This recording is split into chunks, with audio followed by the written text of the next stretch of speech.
ചോദ്യം number 211 Shri K N Unnikrishnan, ബഹുമാനപ്പെട്ട മത്സ്യബന്ധനം സാംസ്കാരിക യുവജനകാര്യ വകുപ്പ് മന്ത്രി. സർ, മത്സ്യവിഭവ മാനേജ്മെന്റ് കൗൺസിലുകളുടെ പ്രവർത്തനം വിലയിരുത്തിയിട്ടുണ്ട്.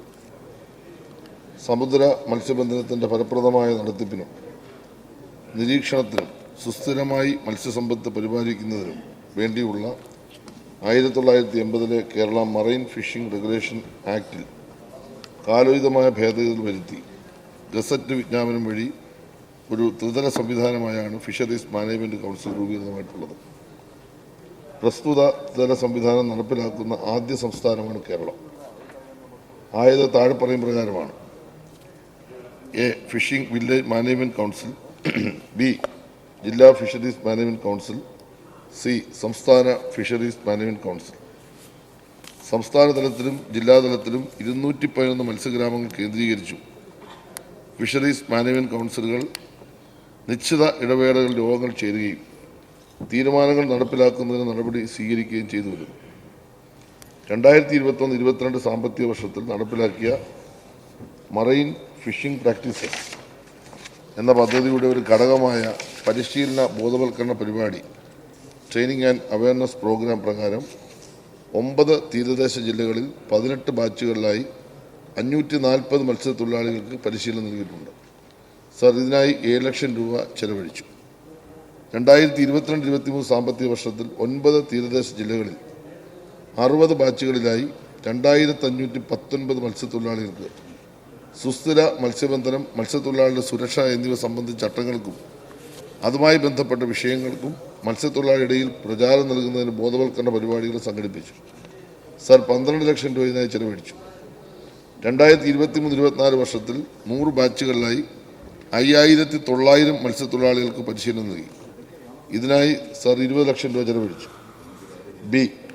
2024-25 വർഷത്തിൽ കൗൺസിലുകളുടെ കാര്യക്ഷമമായ പ്രവർത്തനം ലക്ഷ്യമിട്ടുകൊണ്ട് ജില്ലാതല കൗൺസിലുകളിലെയും വില്ലേജ് തല കൗൺസിലുകളിലെയും അംഗങ്ങളെ ഉൾപ്പെടുത്തിയുള്ള 3 മേഖലാതല സെമിനാറുകൾ സംഘടിപ്പിക്കാൻ ഉദ്ദേശിക്കുന്നു.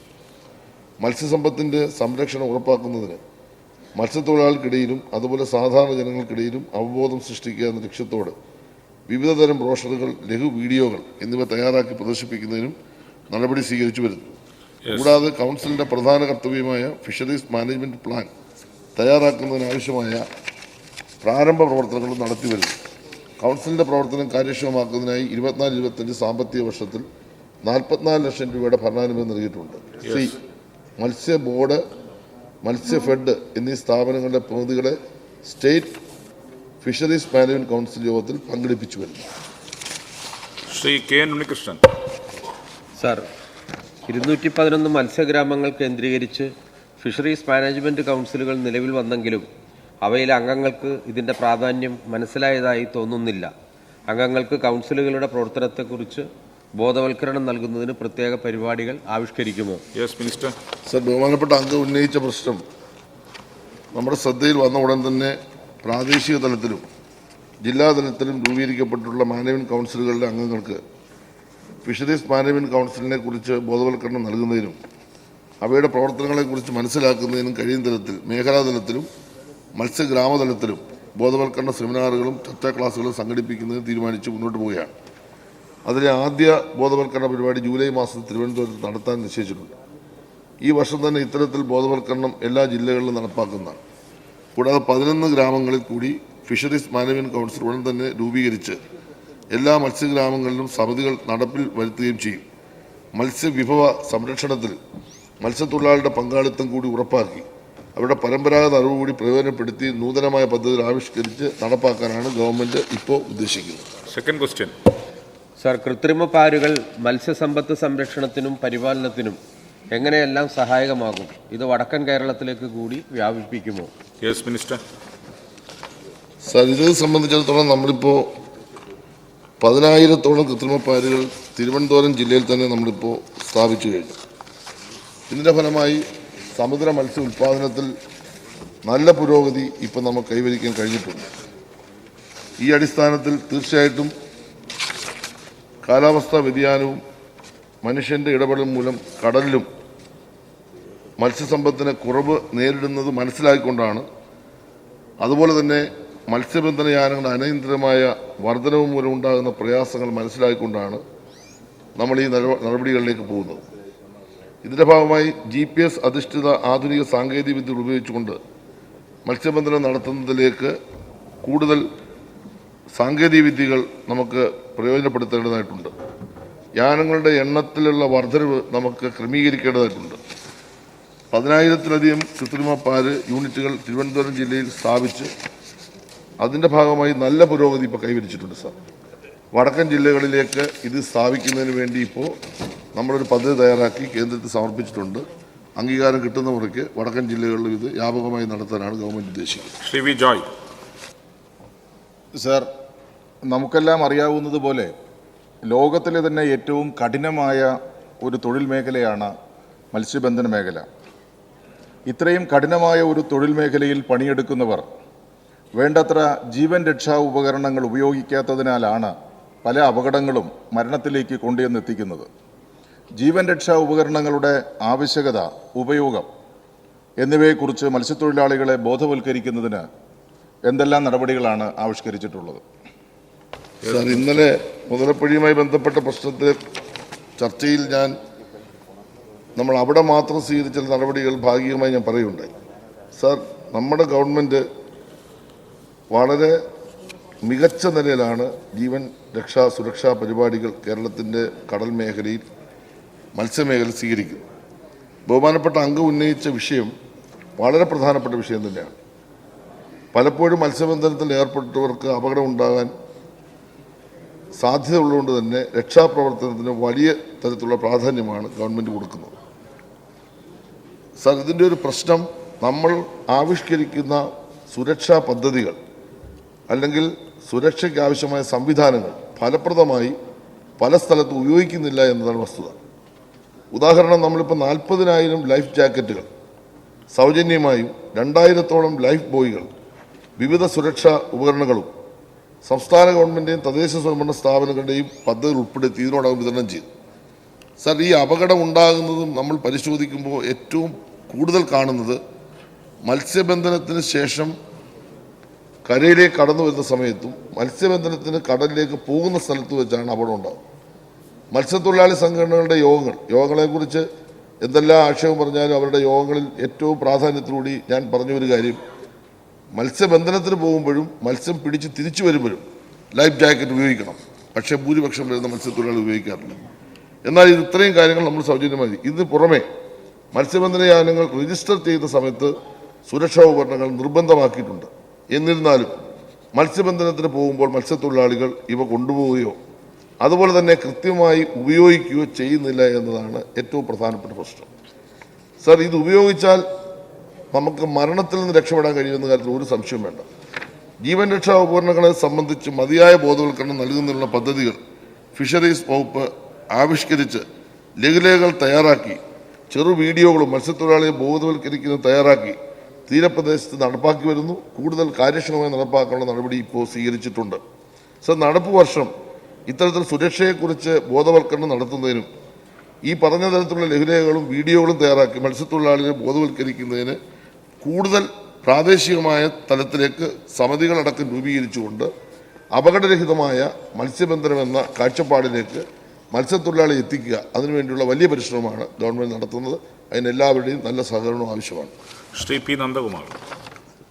സർ, വിദേശ രാജ്യങ്ങളിലും മറ്റും മത്സ്യസമ്പത്ത് സംരക്ഷിക്കുന്നതിൻ്റെ ഭാഗമായി മത്സ്യബന്ധന ദിനത്തിനും യാനങ്ങളുടെ എണ്ണത്തിനും നിയന്ത്രണം ഏർപ്പെടുത്തുന്നുണ്ട്. കൂടാതെ ട്രോൾവലകൾ ഉപയോഗിച്ചുള്ള മത്സ്യബന്ധനത്തിൽ നിന്ന് വിഭിന്നമായി പ്രത്യേക ഇനം മത്സ്യങ്ങളെ മാത്രം ലക്ഷ്യം വെച്ചുകൊണ്ടുള്ള ടാർഗറ്റഡ് ഫിഷിംഗും പ്രാധാന്യം നൽകി വരുന്നു. ഇതര മത്സ്യങ്ങൾക്കും മത്സ്യസമ്പത്തിനും കോട്ടം വരാത്ത ഇത്തരം മത്സ്യബന്ധന രീതികൾ പ്രോത്സാഹിപ്പിക്കണമെന്ന് സർക്കാർ നടപടി സ്വീകരിക്കുന്നുണ്ടോ? Yes minister. സർ, ഇതിൽ അതും പ്രധാനപ്പെട്ട ഒരു ചോദ്യമാണ്. കാലാവസ്ഥാ വ്യതിയാനവും മനുഷ്യ ഇടപെടലും മൂലം നമ്മുടെ കടലിൽ മത്സ്യസമ്പത്ത് കുറവ് നേരിടുന്നുണ്ട്. സർ, ഒരു കണക്ക് ഞാൻ പറയാം. പക്ഷേ ഈ ഒരു ഘട്ടത്തിൽ കേരളത്തിലെ ഗവൺമെൻറ്റിനെ സംബന്ധിച്ച് ഒരു വലിയ നേട്ടം ഇവിടെ പറയാൻ ഞാൻ ആഗ്രഹിക്കുകയാണ്. സർ, കേരളത്തിലെ ഉൾനാടൻ മത്സ്യ ഉൽപ്പാദനം 21-22 വർഷത്തിൽ 2.25 ലക്ഷം മെട്രിക് ടൺ, 22-23 2.29 ലക്ഷം മെട്രിക് ടൺ, 23-24 2.51 ലക്ഷം മെട്രിക് ടണ്ണായി വർദ്ധിച്ചു. അതുപോലെ തന്നെ കടൽ മേഖലയിലും വലിയ തരത്തിലുള്ള വർധനവ് നമുക്കിപ്പോൾ ഉണ്ടാക്കാൻ കഴിഞ്ഞിട്ടുണ്ട്. മത്സ്യബന്ധന യാനങ്ങളുടെ അനിയന്ത്രിതമായ വർധനവ് മൂലം നിരവധി ദിനംപ്രതി മത്സ്യത്തൊഴിലാളി ലഭിക്കുന്ന മത്സ്യത്തിൻ്റെ അളവിലും കുറവ് വരുന്നുണ്ട്. സർ, മത്സ്യബന്ധന യാനങ്ങളുടെ എണ്ണം നിയന്ത്രിക്കുക എന്നുള്ളത് നമ്മളെ സംബന്ധിച്ച് വളരെ പ്രധാനപ്പെട്ട ഒരു കാര്യം തന്നെയാണ്. പ്രകൃതിദത്ത പവിഴപ്പുറ്റും പാലുകളും മത്സ്യത്തിൻ്റെ പ്രജനന കേന്ദ്രങ്ങളും മത്സ്യലഭ്യതയുടെ പ്രധാന കേന്ദ്രങ്ങളായാണ് ഇത്തരത്തിൽ നമ്മൾ കാണുന്നത്. മത്സ്യസമ്പത്തിൻ്റെ വർധനവിന് ഇത്തരത്തിലുള്ള ആവാസ വ്യവസ്ഥകൾ സംരക്ഷിക്കേണ്ടതും അതുപോലെ തന്നെ കൃത്രിമ ആവാസ വ്യവസ്ഥകൾ സൃഷ്ടിക്കുന്നതും ഏറ്റവും ഉത്തമമാണെന്ന് പഠനങ്ങൾ തെളിയിച്ചിട്ടുണ്ട്. ഇതിൻ്റെ അടിസ്ഥാനത്തിലാണ് സമുദ്രജീവികൾക്ക് ആവാസ വ്യവസ്ഥകൾ സൃഷ്ടിക്കുന്നതിനും കൃത്രിമ പാലുകളും മറ്റും സൃഷ്ടിച്ചുകൊണ്ട് മത്സ്യസമ്പത്ത് വർദ്ധിപ്പിക്കുന്നതിനും വൈവിധ്യവും നിലനിർത്തുന്നതിനും സംസ്ഥാന സർക്കാർ മുൻകൈയെടുത്തിട്ടുള്ളത്. കൃത്രിമ പാലുകൾ മത്സ്യത്തെ ആകർഷിക്കുക മാത്രമല്ല, മത്സ്യങ്ങൾക്ക് അഭയം, പ്രജനന കേന്ദ്രങ്ങൾ, തീറ്റ കണ്ടെത്തൽ സൗകര്യം എന്നിവ നൽകുന്നു. ആത്യന്തികമായി പ്രാദേശിക മത്സ്യങ്ങളുടെ വളർച്ചയ്ക്ക് പിന്തുണ നൽകുന്ന ഒന്നാണിത്. ആവാസ വ്യവസ്ഥയുടെ മൊത്തത്തിലുള്ള ആരോഗ്യത്തെ സ്വാധീനിക്കുകയും മത്സ്യത്തൊഴിലാളി സമൂഹങ്ങളുടെ ഉപജീവനത്തിന് പ്രയോജനം ചെയ്യുകയും ചെയ്യുന്നു. മത്സ്യത്തൊഴിലാളികൾക്ക് മത്സ്യം നേരിട്ട് പോയി പിടിച്ചുകൊണ്ടുവരുവാൻ കഴിയുന്ന ഒരു വ്യവസ്ഥ കൃത്രിമപ്പാലുകൾ സൃഷ്ടിച്ച് നൽകുന്നു. കൃത്രിമപ്പാല് പദ്ധതിയുടെ വിജയത്തിന് പ്രാദേശിക ഇടപെടൽ വളരെ അത്യന്താപേക്ഷിതമാണ്. മത്സ്യത്തൊഴിലാളി സംഘടനകൾ, സർക്കാർ ഏജൻസികൾ എന്നിവയുടെ സഹായത്തോടെ കൂടിയാണ് സംസ്ഥാനത്ത് ഇത്തരം പദ്ധതി നടപ്പാക്കുന്നത്.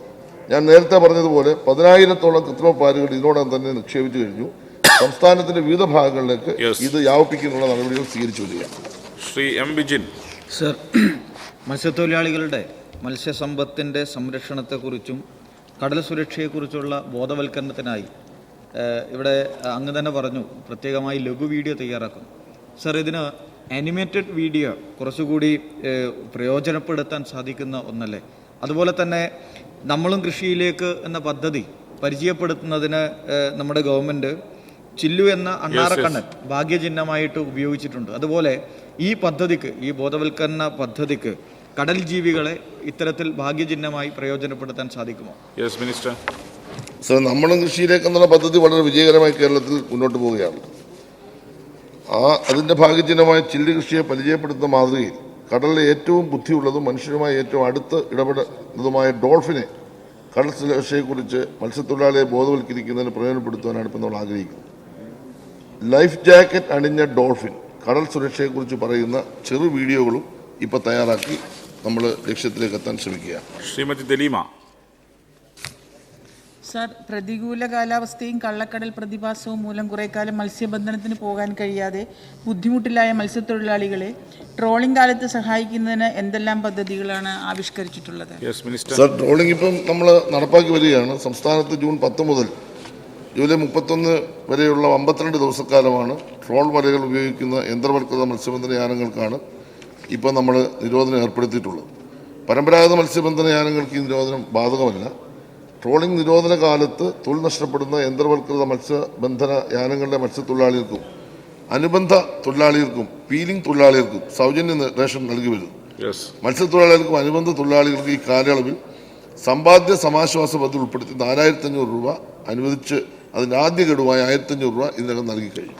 Shri C R Mahesh. കാലാവസ്ഥാ മുന്നറിയിപ്പ് കാരണം തൊഴിലിന് പോകാൻ കഴിയാത്ത ഏക മേഖല മത്സ്യമേഖലയാണ്. സർ, കാലാവസ്ഥാ മുന്നറിയിപ്പും മറ്റ് കാരണവും നിമിത്തം ഒരു വർഷം 100 ദിവസം പോലും മത്സ്യത്തൊഴിലാളികൾക്ക് തൊഴിൽ ലഭിക്കുന്നില്ല എന്നുള്ളൊരു യാഥാർത്ഥ്യമാണ്. സർ, ഈ കാലാവസ്ഥാ മുന്നറിയിപ്പ് നൽകുന്ന ദിവസങ്ങളിൽ ഇവർക്ക് ജീവിക്കുവാൻ വേണ്ട സഹായം നൽകുവാൻ സർക്കാരിന് നടപടി സ്വീകരിക്കുമോ സർക്കാർ? Yes minister. സർ, കഴിഞ്ഞ 7 വർഷത്തിനിടയിൽ 136 കോടി രൂപ ഈ പറയുന്ന ദിവസങ്ങളിൽ കടലിൽ പോകാത്തതിൻ്റെ ഭാഗമായി ഒരു ദിവസം 200 രൂപ കണക്കാക്കി ഗവൺമെൻറ് നൽകി കഴിഞ്ഞു. കൂടാതെ സമ്പാദ്യ സമാശ്വാസ പദ്ധതിയുടെ 4,500 രൂപ, അതിൽ 1,500 ഈ വർഷം ഇപ്പോൾ ആദ്യം തന്നെ കൊടുത്തു. സൗജന്യ റേഷൻ, ചെയ്യാവുന്ന പരമാവധി സഹായങ്ങൾ ഈ മേഖലയിൽ ഇപ്പം നമ്മൾ നിലവിൽ ചെയ്യുന്നുണ്ട്. അത് കുറച്ചുകൂടി കാര്യക്ഷമമാക്കുന്നതിനെക്കുറിച്ച് ഗവൺമെൻറ് ആലോചിക്കുന്നുണ്ട്. ശ്രീ ആന്റണി രാജു. സർ, മത്സ്യബന്ധനത്തിൻ്റെ അപകടം സംഭവിക്കുന്ന മത്സ്യത്തൊഴിലാളികളുടെ കുടുംബങ്ങൾക്ക് ആശ്വാസ ധനസഹായം ലഭിക്കുന്നതിന് ഇൻഷുറൻസ് ആവശ്യമാണ്. സർ, സാമ്പത്തിക പരാധീനത മൂലവും മറ്റ് പല കാരണങ്ങളാലും പരമ്പരാഗത മത്സ്യത്തൊഴിലാളികൾ പലപ്പോഴും ഇൻഷുറൻസ് പ്രീമിയം കൃത്യസമയത്ത് അടയ്ക്കാത്തത് മൂലം ഈ മരണമടയുന്ന അവരുടെ കുടുംബങ്ങൾക്ക് ധനസഹായം കിട്ടാറില്ല സാർ. സാർ, പലപ്പോഴും ഇത്തരം സന്ദർഭങ്ങളിൽ മുഖ്യമന്ത്രിയുടെ ദുരിതാശ്വാസ നിധിയെയാണ് പലപ്പോഴും ആശ്രയിക്കുന്നത്. സാർ, എൻ്റെ ചോദ്യം, പരമ്പരാഗത മത്സ്യത്തൊഴിലാളികൾക്ക് ഇൻഷുറൻസ് പ്രീമിയം ഫിഷറീസ് ഡിപ്പാർട്ട്മെന്റ് തന്നെ അടയ്ക്കുന്ന ഒരു പദ്ധതി ആവിഷ്കരിക്കും. Yes minister. സാർ, ഇപ്പോൾ നമ്മുടെ ക്ഷേമനിധി ബോർഡ് വഴി 10 ലക്ഷം രൂപയ്ക്ക് മുഴുവൻ ഇൻഷുറൻസ് പ്രീമിയവും നമ്മളാണ് അടയ്ക്കുന്നത്. മത്സ്യഫെഡ് വഴിയുള്ള 10 ലക്ഷത്തിൻ്റെ ഏറ്റവും കൂടി വരുന്ന 500 രൂപ, അത് കൂടില്ല. ആ 500 രൂപ അടച്ചാൽ മറ്റേത് സൗജന്യമായി കൊടുക്കുന്നുണ്ട്. 20 ലക്ഷം രൂപയുടെ ഇൻഷുറൻസ് ക്ലെയിം ഇപ്പോൾ ഒരു മത്സ്യത്തൊഴിലാളിക്ക് ലഭിക്കുന്നുണ്ട്. ബഹുമാനപ്പെട്ട അംഗം കൂടി പങ്കെടുത്തുകൊണ്ടാണ് നമ്മുടെ ഒരു അദാലത്ത് സംഘടിപ്പിച്ച് ഞാൻ ഇന്നലെ വിശദീകരിച്ചു. ഏതാണ്ട് 16 കോടിയോളം രൂപ ഇപ്പം നമ്മൾ കൊടുത്തുകൊണ്ടിരിക്കുന്നത്.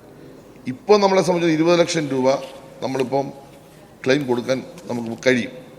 ഇതിൻ്റെ പ്രശ്നം എന്താണെന്ന് ചോദിച്ചു കഴിഞ്ഞാൽ, നല്ലൊരു ശതമാനം മത്സ്യത്തൊഴിലാളികൾ ഇത്രയും സൗജന്യമായി ഇൻഷുറൻസ് പദ്ധതി നടപ്പാക്കിയിട്ടും അതിൽ അംഗമാകാൻ അല്ലെങ്കിൽ അതിൽ ജോയിൻ ചെയ്യാൻ ഇപ്പോഴും തയ്യാറാകുന്നില്ല എന്നാണ് പ്രശ്നം. ഈ അപകട മരണങ്ങളുടെ മൊത്തം എടുത്ത ലിസ്റ്റ് പരിശോധിച്ചാൽ കുറേ മത്സ്യത്തൊഴിലാളികൾക്ക് ഇൻഷുറൻസ് കിട്ടാത്തതിൻ്റെ കാര്യം ഇന്നലെ ഇവിടെ ബഹുമാനപ്പെട്ട വിൻസെൻ്റ് പറഞ്ഞല്ലോ. അതായത് ഒരു വീട്ടിലെ 2 മക്കൾ മരണപ്പെട്ടു. ആ 2 മക്കൾക്കും പൈസയില്ല, ഇൻഷുറൻസ് ഇല്ല. അപ്പം മുഖ്യമന്ത്രി CMDRF നിന്ന് അവർക്ക് ചെറിയ സഹായം നമ്മൾ കൊടുത്തു. വേറൊരു ഒരു ദിവസം ഉണ്ട്, അവിടെ 4 ആൾ മരിച്ചു. അവർക്കും ഈ ഇൻഷുറൻസ് ക്ലെയിം ഇല്ല. അവർക്ക് ഓരോ ലക്ഷം വീതം കൊടുത്തു. ഇപ്പോൾ പ്രശ്നം എന്താണെന്ന് ചോദിച്ചു കഴിഞ്ഞാൽ, എല്ലാവരും കൂടി ചേർന്ന് ഇവരെ ബോധവൽക്കരിച്ച് നമ്മുടെ 20 ലക്ഷം പദ്ധതിക്കകത്ത് ഉൾപ്പെടുത്തുക എന്നതാണ് ഏറ്റവും പരമപ്രധാനമായി ചെയ്യേണ്ടത്. നമ്മുടെ മത്സ്യഫെഡ് ഇപ്പോൾ ഏതാണ്ട് ചെറിയ ഒരു പ്രീമിയം വാങ്ങിക്കുന്നത് എങ്ങനെ ഒഴിവാക്കാൻ പറ്റും എന്നതിനെക്കുറിച്ചുള്ള പരിശോധന ഗവൺമെൻറ് ഇപ്പോൾ നടത്തുന്നുണ്ടെന്നുള്ള കാര്യം പറയാൻ ഞാൻ ആഗ്രഹിക്കുന്നു. ശ്രീമതി കാനത്തിൽ ജമീല. മുമ്പ് കാലങ്ങളിൽ ജൂൺ ജൂലൈ മാസങ്ങളിലായിരുന്നു സർ ഈ മത്സ്യത്തൊഴിലാളികളുടെ വറുതികാലം എന്ന് പറയാറുള്ളത്. എന്നാൽ ഈ ആഗോളതാപനത്തിൻ്റെ ഭാഗമായിട്ട് വേനൽക്കാലത്ത് പോലും വറുതിയാണ്. ഇത്തരം സന്ദർഭങ്ങളിൽ തൊഴിലാളികളെ സംരക്ഷിക്കുന്ന പദ്ധതികൾ ആവിഷ്കരിക്കാൻ മത്സ്യവിഭവ മാനേജ്മെൻറ്റ് കൗൺസിലിൻ്റെ പ്രവർത്തനം കൊണ്ട് സാധിക്കുമോ സർ? Yes minister. സർ, ഈ കേരളത്തിലെ പട്ടികജാതി പട്ടികവർഗ ജനവിഭാഗത്തെ പോലെ തന്നെ ഒരുപക്ഷെ ഞാൻ പറയുന്നു അതിനേക്കാൾ കുറച്ചുകൂടി പിന്നോക്കാവസ്ഥയിലുള്ളൊരു ജനവിഭാഗമാണ് കേരളത്തിലെ മത്സ്യത്തൊഴിലാളി.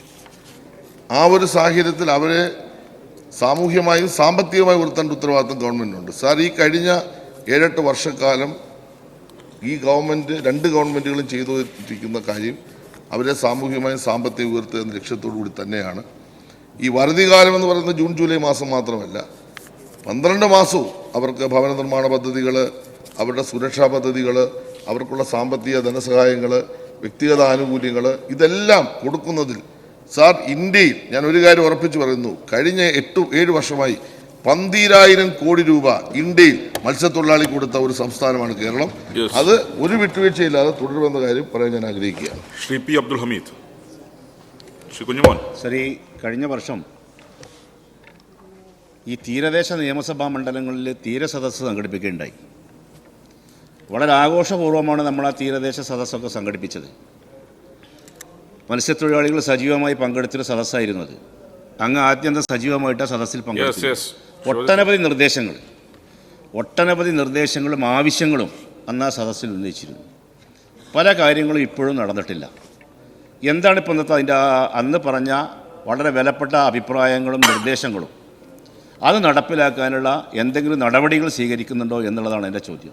Yes minister. നിങ്ങളുടെ ആ ചോദ്യം ഞാൻ പ്രതീക്ഷിച്ച, കാരണം അത് മറുപടി പറയേണ്ട ഒരു ചോദ്യം തന്നെയാണ്.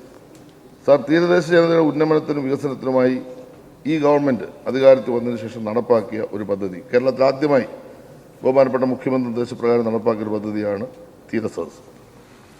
സാർ, തീരസദസ്സിൽ വൻകിട പദ്ധതികൾ ഒരുപാട് നിർദ്ദേശിച്ചിട്ടുണ്ട്. അങ്ങ് പറഞ്ഞത് ശരിയാണ്. ആ വൻകിട പദ്ധതികൾ നമുക്ക് നടപ്പാക്കുന്നതിന് ഘട്ടം ഘട്ടമായി പരിശോധിച്ച് ചെയ്യാൻ പറ്റും. പക്ഷേ ഒരു കാര്യം ഞാൻ അഭിമാനത്തോടെ പറയുന്നു സാർ, 25,150 പരാതികളാണ് സാർ ആ തീരസദസ്സിൽ ലഭിച്ചത്. സാർ, അത് 24,785 പരാതികൾ ഫിഷറീസ് വകുപ്പ് വഴി തന്നെ അതിന് പരിഹാരം കണ്ട് തീരുമാനമെടുത്തു. അതിനാവശ്യമായ സാമ്പത്തിക വ്യക്തിഗത ആനുകൂല്യങ്ങളെ സംബന്ധിച്ച് ഞാൻ പറയുന്നു, മേജർ പ്രോജക്റ്റുകളാണ് വ്യക്തിപരമായി നൽകിയ പരാതികൾ. സാർ, കേരളത്തിന്റെ ചരിത്രത്തിൽ പരാതികളിൽ 90% കൂടുതൽ പരാതികൾ പരിഹരിച്ച് സാമ്പത്തിക സഹായം കൊടുത്ത ഒരു ഗവൺമെൻറ്റാണ് ഈ ഗവൺമെൻറ്. അതാണ് തീരസദസ്സിൻ്റെ വിജയം. ബഹുമാനപ്പെട്ട അംഗം ചോദിച്ച പ്രശ്നം, അതിൽ പറഞ്ഞിട്ടുള്ള ചില പ്രധാനപ്പെട്ട പ്രവൃത്തികൾ സർ, അതെല്ലാം ഞങ്ങൾ ഓരോ വകുപ്പിനും കൈമാറിയിട്ടുണ്ട്. ഇപ്പോൾ സ്കൂൾ പണിയേണ്ടതായിട്ടുണ്ട്, പാലം പണിയേണ്ടതായിട്ടുണ്ട്, റോഡ് പണിയേണ്ടതായിട്ടുണ്ട്. നമ്മുടെ സാമ്പത്തിക പരിധിക്കുള്ളിൽ നിന്നുകൊണ്ട് ഓരോ വകുപ്പും അത്തരം കാര്യങ്ങൾ പരിശോധിക്കുന്നുണ്ട്. അതിനുവേണ്ടി ഞങ്ങൾ നല്ല സമ്മർദ്ദം ചെലുത്തുന്നുണ്ട്. ചെയ്യാവുന്ന പരമാവധി കാര്യങ്ങൾ ചെയ്യും. പക്ഷേ തീരസദസ്സ് ചരിത്രത്തിലെ ഏറ്റവും പ്രധാനപ്പെട്ട ഒരു വിജയകരമായ ഒരു സംഗതിയായിരുന്നു എന്ന അഭിമാനത്തോടെ തന്നെ ഞാൻ പറയാൻ ആഗ്രഹിക്കുകയാണ്. ശ്രീ തോമസ് കെ തോമസ്, ബഹുമാനപ്പെട്ട വനം വന്യജീവി വകുപ്പ് മന്ത്രി. സർ, ഈ നടപടികൾ സ്വീകരിച്ചിട്ടുണ്ട്.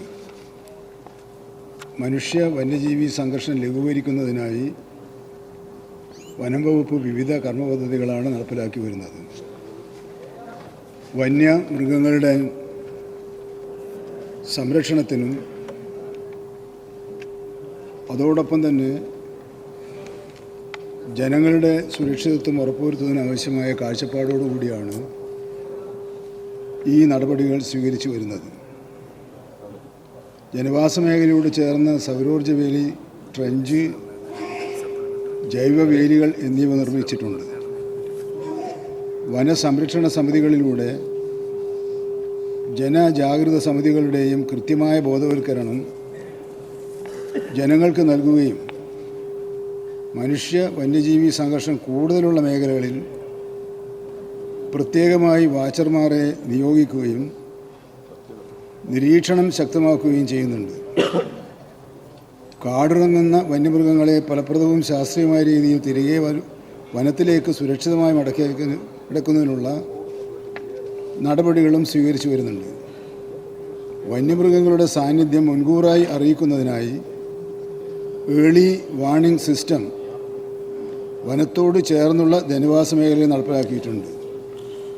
ബി, ജനവാസ മേഖലകളിലും വിനോദസഞ്ചാര മേഖലകളിലും അപകട മുന്നറിയിപ്പ് നൽകുന്നതിനായി ബോർഡുകൾ സ്ഥാപിച്ചിട്ടുണ്ട്. രാത്രികാല പെട്രോളിംഗ് ശക്തിപ്പെടുത്തിയും നാട്ടിലിറക്കുന്ന മൃഗങ്ങളെ സുരക്ഷിതമായി വനങ്ങളിലേക്ക് തിരിച്ചയക്കുകയും ചെയ്യുന്ന പ്രവർത്തനമാണ് നടന്നുകൊണ്ടിരിക്കുന്നത്. ഇതിന് കൂടുതൽ വാച്ചർമാരെ നിയോഗിച്ചിട്ടുണ്ട്. മുൻകരുതലുകളും സ്വീകരിക്കുന്നുണ്ട്. മനുഷ്യ വന്യമൃഗ സംഘർഷം ലഘൂകരിക്കുന്ന മൃഗങ്ങൾക്ക് വനത്തിനകത്ത് ജലലഭ്യതയും ഭക്ഷണവും ഉറപ്പുവരുത്തുകയാണ് മറ്റൊരു മാർഗം. ഇതിൻ്റെ ഭാഗമായി കുളങ്ങൾ, തടയണകൾ എന്നിവ നിർമ്മിക്കുകയും പരിപാലിക്കുകയും ചെയ്തു വരികയാണ്. വനാതിർത്തികളിൽ സൗരോർജ്ജ വേലികൾക്ക്, സൗരോർജ്ജ തൂക്ക് വേലികൾ, ആനക്കിടങ്ങുകൾ, പ്രതിരോധ മതിലുകൾ തുടങ്ങിയവ നിർമ്മിച്ച് പരിപാലിച്ചു വരുന്നുണ്ട്. വന്യമൃഗ സാന്നിധ്യത്തെക്കുറിച്ച് SMS സിസ്റ്റം വഴി ജാഗ്രതാ നിർദ്ദേശം നൽകുന്നതിനുള്ള ശ്രമങ്ങൾ നടത്തുന്നുണ്ട്. സർ, അത് കുറച്ച് അധികമുള്ളതുകൊണ്ട് മുഴുവൻ ഞാൻ വായിക്കുന്നില്ല, മേശപ്പുറത്ത് വെക്കും. Shri Thomas K Thomas. Sir, വളരെ നല്ല കാര്യങ്ങളാണ് മന്ത്രി ഇവിടെ വായിച്ചത്. പ്രത്യേകിച്ച് ഒരു ചോദ്യത്തിൻ്റെ പോലും ആവശ്യമുണ്ടെന്ന് എനിക്ക് തോന്നുന്നില്ല. അപ്പോൾ എന്തായിരുന്നാലും കണ്ണൂർ, ആലപ്പുഴ ജില്ലയിൽ മാത്രമേ വനം ഇല്ലാതുള്ളൂ. ബാക്കിയുള്ള എല്ലാ ജില്ലകളിലും വനമുണ്ട്. അതുകൊണ്ട് പക്ഷേ ഞങ്ങൾക്ക് വനം മന്ത്രിയുണ്ട്, അതിനകത്ത് കുഴപ്പമില്ല. സാർ, ഈ കണ്ണൂർ ഞങ്ങളുടെ എന്നാ സഹോദരങ്ങളും പ്രിയപ്പെട്ടവരൊക്കെ താമസിക്കുന്ന സ്റ്റേറ്റ്മെന്റ് അല്ല സാർ, കാര്യം കൂടെ പറയണോ, എന്നാലേ മനസ്സിലാകത്തുള്ളൂ. സാർ, വയനാട്, പാലക്കാട്, തൃശ്ശൂർ, ഇടുക്കി, പത്തനംതിട്ട, കൊല്ലം ജില്ലകളിലെ മലയോര മേഖലകളിൽ വസിക്കുന്ന ജനങ്ങൾ വന്യമൃഗങ്ങളുടെ ആക്രമണത്തിൽ കടുത്ത ആശങ്കയിലും ഭീതിയിലുമാണ്. നമ്മൾ ഈ കഴിഞ്ഞ പ്രാവശ്യം കണ്ടതാണ് വയനാട്ടിലെ ആന ഒരാളെ ചവിട്ടിക്കൊല്ലുന്ന രീതികളൊക്കെ. ഇങ്ങനെയുള്ള പ്രത്യേകമായ സാഹചര്യത്തിൽ ഇതിനെ പ്രതിരോധിക്കാൻ മനുഷ്യർക്ക് സമാധാനപരമായി ജീവിക്കുവാനും അവർക്ക് ആവശ്യമായിട്ടുള്ള എല്ലാ സഹായങ്ങളും ചെയ്യാനും എന്ത് നടപടിയാണ് ഇതുവരെ സ്വീകരിച്ചിരിക്കുന്നത് വെളിപ്പെടുത്തണം. സർ, ആലപ്പുഴ ജില്ലയിൽ കാടില്ലാത്ത ദുഃഖമുണ്ടെങ്കിൽ നമുക്കവിടെ ഒരു നഗരവനം സ്ഥാപിക്കുന്നതിനുള്ള നടപടികൾ സ്വീകരിക്കാം. പിന്നെ മറ്റ് ജില്ലകളിൽ ബഹുമാനപ്പെട്ട മെമ്പർ ചോദിച്ചതുപോലെ വന്യമൃഗ അക്രമം മൂലം ജനങ്ങൾ പ്രയാസം അനുഭവിക്കുന്നുണ്ട് എന്നത് വസ്തുതയാണ്. ആ വസ്തുത കണക്കിലെടുത്തുകൊണ്ടാണ് ഞാനിവിടെ സൂചിപ്പിച്ചതുപോലുള്ള പ്രതിരോധ നടപടികൾ സ്വീകരിച്ചു വരുന്നത്. അതിന് കുറേ കൂടി ശാസ്ത്രീയമായ പ്രതിരോധ നടപടികൾ ആവശ്യമാണ് എന്ന നിർദ്ദേശമാണ് ഉയർന്നു വന്നിട്ടുള്ളത്. അത് സംബന്ധിച്ചുള്ള പ്രവർത്തനങ്ങൾ അണിയറയിൽ നടന്നുകൊണ്ടിരിക്കുകയാണ്. വളരെ പെട്ടെന്ന് തന്നെ കൂടുതൽ ഫലപ്രദമായ നടപടികൾ സ്വീകരിക്കാൻ കഴിയുമെന്നാണ് പ്രതീക്ഷിക്കുന്നത്. Second question. സാർ, കാട്ടുമൃഗങ്ങളെ ഫലപ്രദമായി നിയന്ത്രിക്കുന്നതിന് വിദേശ രാജ്യങ്ങളിലും മധ്യപ്രദേശ് ഉൾപ്പെടെ വിവിധ സംസ്ഥാനങ്ങളിലും സ്വീകരിക്കുന്ന മാതൃകകളും ഒപ്പം ജീവനും കൃഷിയും വന്യജീവി ആക്രമണത്തിൽ നഷ്ടപ്പെടുന്നവർക്ക് സമാശ്വാസമായ ആനുകൂല്യങ്ങൾ താമസം കൂടാതെ നൽകുന്നതിനും എന്ത് നടപടികളാണ്? Yes minister. സർ, അതൊരു പുതിയ ആശയമാണ്. വന്യജീവികളുടെ പെരുപ്പം എണ്ണം വർദ്ധിക്കുന്നതിനനുസരിച്ച് അവയുടെ ജനന നിയന്ത്രണത്തിനാവശ്യമായ നടപടികൾ സ്വീകരിക്കുക എന്നതാണ് ആ ആശയം. അത് പല രാജ്യങ്ങളും ഇന്ത്യയിൽ തന്നെ ഒരു സംസ്ഥാനവും പരീക്ഷിച്ചുകൊണ്ടിരിക്കുന്നുണ്ട്. എന്നാൽ ഒരു സ്ഥലത്ത് നടപ്പിലാക്കുന്ന പദ്ധതി അതേ കാർബൺ കോപ്പി മറ്റൊരു സ്ഥലത്ത് പ്രായോഗികമല്ല എന്നാണ് പലപ്പോഴും തെളിയിച്ചിട്ടുള്ളത്. എന്നാലും ഈ കാര്യത്തിൽ എങ്ങനെ ജനന നിയന്ത്രണം നിയന്ത്രിക്കാൻ കഴിയുമെന്നത് സംബന്ധിച്ച സമഗ്രമായ ഒരു നിർദ്ദേശമോ നിയമമോ കേന്ദ്ര വന്യജീവി സംരക്ഷണ നിയമത്തിൽ ഉണ്ടാകണം. അതുണ്ടാക്കുന്നതിന് വേണ്ടിയുള്ള അഭ്യർത്ഥന ബഹുമാനപ്പെട്ട കേന്ദ്ര വന്യജീവി പരിസ്ഥിതി മന്ത്രാലയത്തിൻ്റെ ശ്രദ്ധയിൽപ്പെടുത്താൻ ഉദ്ദേശിക്കുന്നുണ്ട്. നമ്മുടെ സംസ്ഥാന ഗവൺമെൻറ് കേരളത്തിലെ ഈ പ്രതിഭാസത്തെ സവിശേഷ ദുരന്തമായി പ്രഖ്യാപിച്ചിട്ടുണ്ട്. അങ്ങനെ ദുരന്തമായി പ്രഖ്യാപിച്ച പശ്ചാത്തലത്തിൽ ആ ദുരന്ത നിവാരണ നടപടികളുടെ ഭാഗമായി സംസ്ഥാന ഗവൺമെൻറ്റിന് പ്രത്യേകമായി എന്തെങ്കിലും ചെയ്യാൻ കഴിയുമോ എന്ന് ഗൗരവത്തിൽ പരിശോധിക്കുന്നതാണ്. Shri K P Mohanan. Sir, കാട്ടുപന്നി അടക്കമുള്ള വന്യജീവികൾ നാട്ടിലിറങ്ങി സഞ്ചരിക്കുമ്പോൾ അതുമൂലം ബൈക്ക് യാത്രക്കാർക്കടക്കം അപകടത്തിൽപ്പെട്ട് മാരകമായ അപകടങ്ങൾ ഉണ്ടാവുകയാണ്. സർ, അങ്ങനെ അപകടമുണ്ടായാൽ അതിനുള്ള കോമ്പൻസേഷൻ പരിക്കേറ്റവർക്ക് നഷ്ടപരിഹാരത്തിന് അപേക്ഷിച്ചെങ്കിലും അത് മാസം നീണ്ടു നിന്ന് ഒരു മറുപടി പോലും ലഭിക്കാത്ത സ്ഥിതിയാണ് സാർ ഉള്ളത്. അത് മാറ്റിയെടുത്തുകൊണ്ട് അവർക്ക് കോമ്പൻസേഷൻ നൽകാനും അവർക്ക് യഥാവിധിയുള്ള നടപടികൾ സ്വീകരിക്കാനുമുള്ള നടപടികൾ സ്വീകരിക്കുന്നു. സാർ, നഷ്ടപരിഹാരവും ആശ്വാസ നടപടികളും സ്വീകരിക്കുന്ന കാര്യത്തിൽ നേരത്തെ കുറേ കാലതാമസമുണ്ടായെങ്കിലും ഞാൻ നേരത്തെ സൂചിപ്പിച്ചതുപോലെ പ്രത്യേക ദുരന്തമായി കേരള സംസ്ഥാനം അതിനെ പ്രഖ്യാപിച്ചതിന് ശേഷം അത്തരം നടപടികൾ ത്വരിതഗതിയിലാണ് പുരോഗമിച്ചുകൊണ്ടിരിക്കുന്നത്. എന്നാൽ ബഹുമാനപ്പെട്ട മെമ്പർ ഇവിടെ ഉന്നയിച്ച കോളയാട് ആ പ്രദേശത്തെ കാര്യമാണെന്ന് തോന്നുന്നു പറയുന്നത്. 5 മാസം മുമ്പാണ് കാട്ടുപന്നി അടിച്ച് പരിക്കുപറ്റത്. പക്ഷേ ഇതുവരെയും നിയമാനുസൃതമായ അപേക്ഷ ലഭിച്ചിട്ടില്ല എന്നാണ് മനസ്സിലാക്കുന്നത്. നിയമാനുസൃതമായ അപേക്ഷ ലഭിച്ചു കഴിഞ്ഞാലുടൻ നഷ്ടപരിഹാരം നൽകുന്ന കാര്യത്തിൽ അല്ല, ഇതാണ് എനിക്ക് കിട്ടിയ വിവരം. പ്ലീസ് ഞാൻ പറഞ്ഞു തീർക്കട്ടെ. പക്ഷെ ബഹുമാനപ്പെട്ട അംഗം അത് ചൂണ്ടിക്കാണിച്ച സാഹചര്യത്തിൽ അത് പ്രത്യേകമായി പരിശോധിച്ച് ഉചിതമായ പരിഹാര നടപടികൾ അടിയന്തരമായി സ്വീകരിക്കുന്നതാണ്. Shri Mathew T Thomas. Sir, ദശാബ്ദങ്ങൾക്ക് മുമ്പ് നമ്മൾ കേട്ടിരുന്ന പ്രധാനപ്പെട്ട പ്രശ്നം വന്യജീവികളുടെ വംശനാശം എന്നുള്ള പ്രശ്നമായിരുന്നു. ഇന്ന് ചിത്രം മാറിയിരിക്കുന്നു. മാൻ ആനിമൽ കോൺഫ്ലിക്റ്റ് വലിയ പ്രശ്നമായി മാറുമ്പോൾ ഈ വംശവർധന തടയാനുള്ള ജനന നിയന്ത്രണ നടപടികളെ സംബന്ധിച്ച് മന്ത്രി ഇവിടെ സൂചിപ്പിച്ചു. അതിന് ഇതിനോടകം കേന്ദ്രവുമായി നടത്തിയിട്ടുള്ള കത്തിടപാടുകൾ എന്തെല്ലാമെന്ന് വിശദമാക്കാം. അതേസമയം തന്നെ വനത്തിനുള്ളിൽ തന്നെ വന്യജീവികൾ കഴിയാൻ തക്കോണം, നാട്ടിലേക്ക് ഇറങ്ങാതിരിക്കാൻ തക്കോണം വനത്തിനുള്ളിൽ വിഭവങ്ങളുടെ കുറവ്, അവയ്ക്ക് ഭക്ഷണപാനീയങ്ങൾ ലഭ്യമാക്കാനുള്ള നടപടികൾ വനം വകുപ്പായി എന്തെങ്കിലും നടപടി സ്വീകരിക്കുന്നുണ്ടോ എന്നതും വ്യക്തമാക്കും. Yes minister.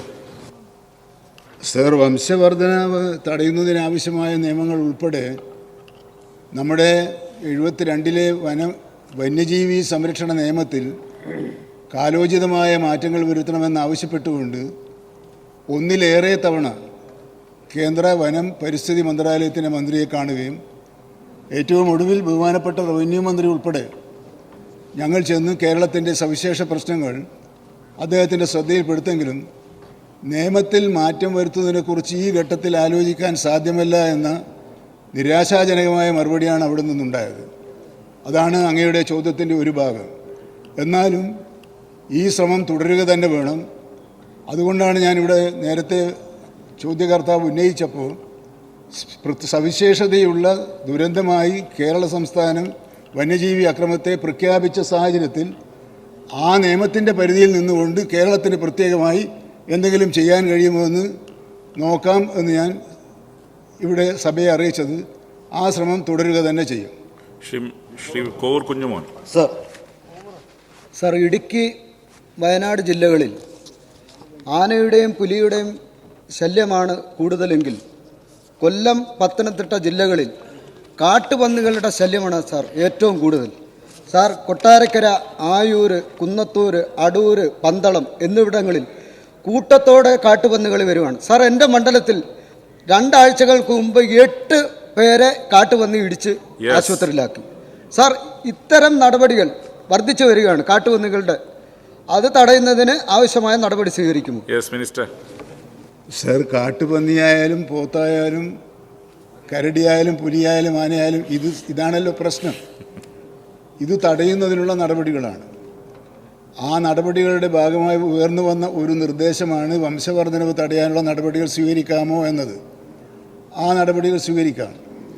മറ്റ് പ്രത്യേകമായ വിഷയം എന്തെങ്കിലും ചൂണ്ടിക്കാണിക്കാനുണ്ടെങ്കിൽ ആ വിഷയം ശ്രദ്ധയിൽപ്പെടുത്തിയാൽ അതിന് പരിഹാരം കാണുന്നതിനുള്ള ശ്രമങ്ങൾ നടത്താവുന്നതാണ്.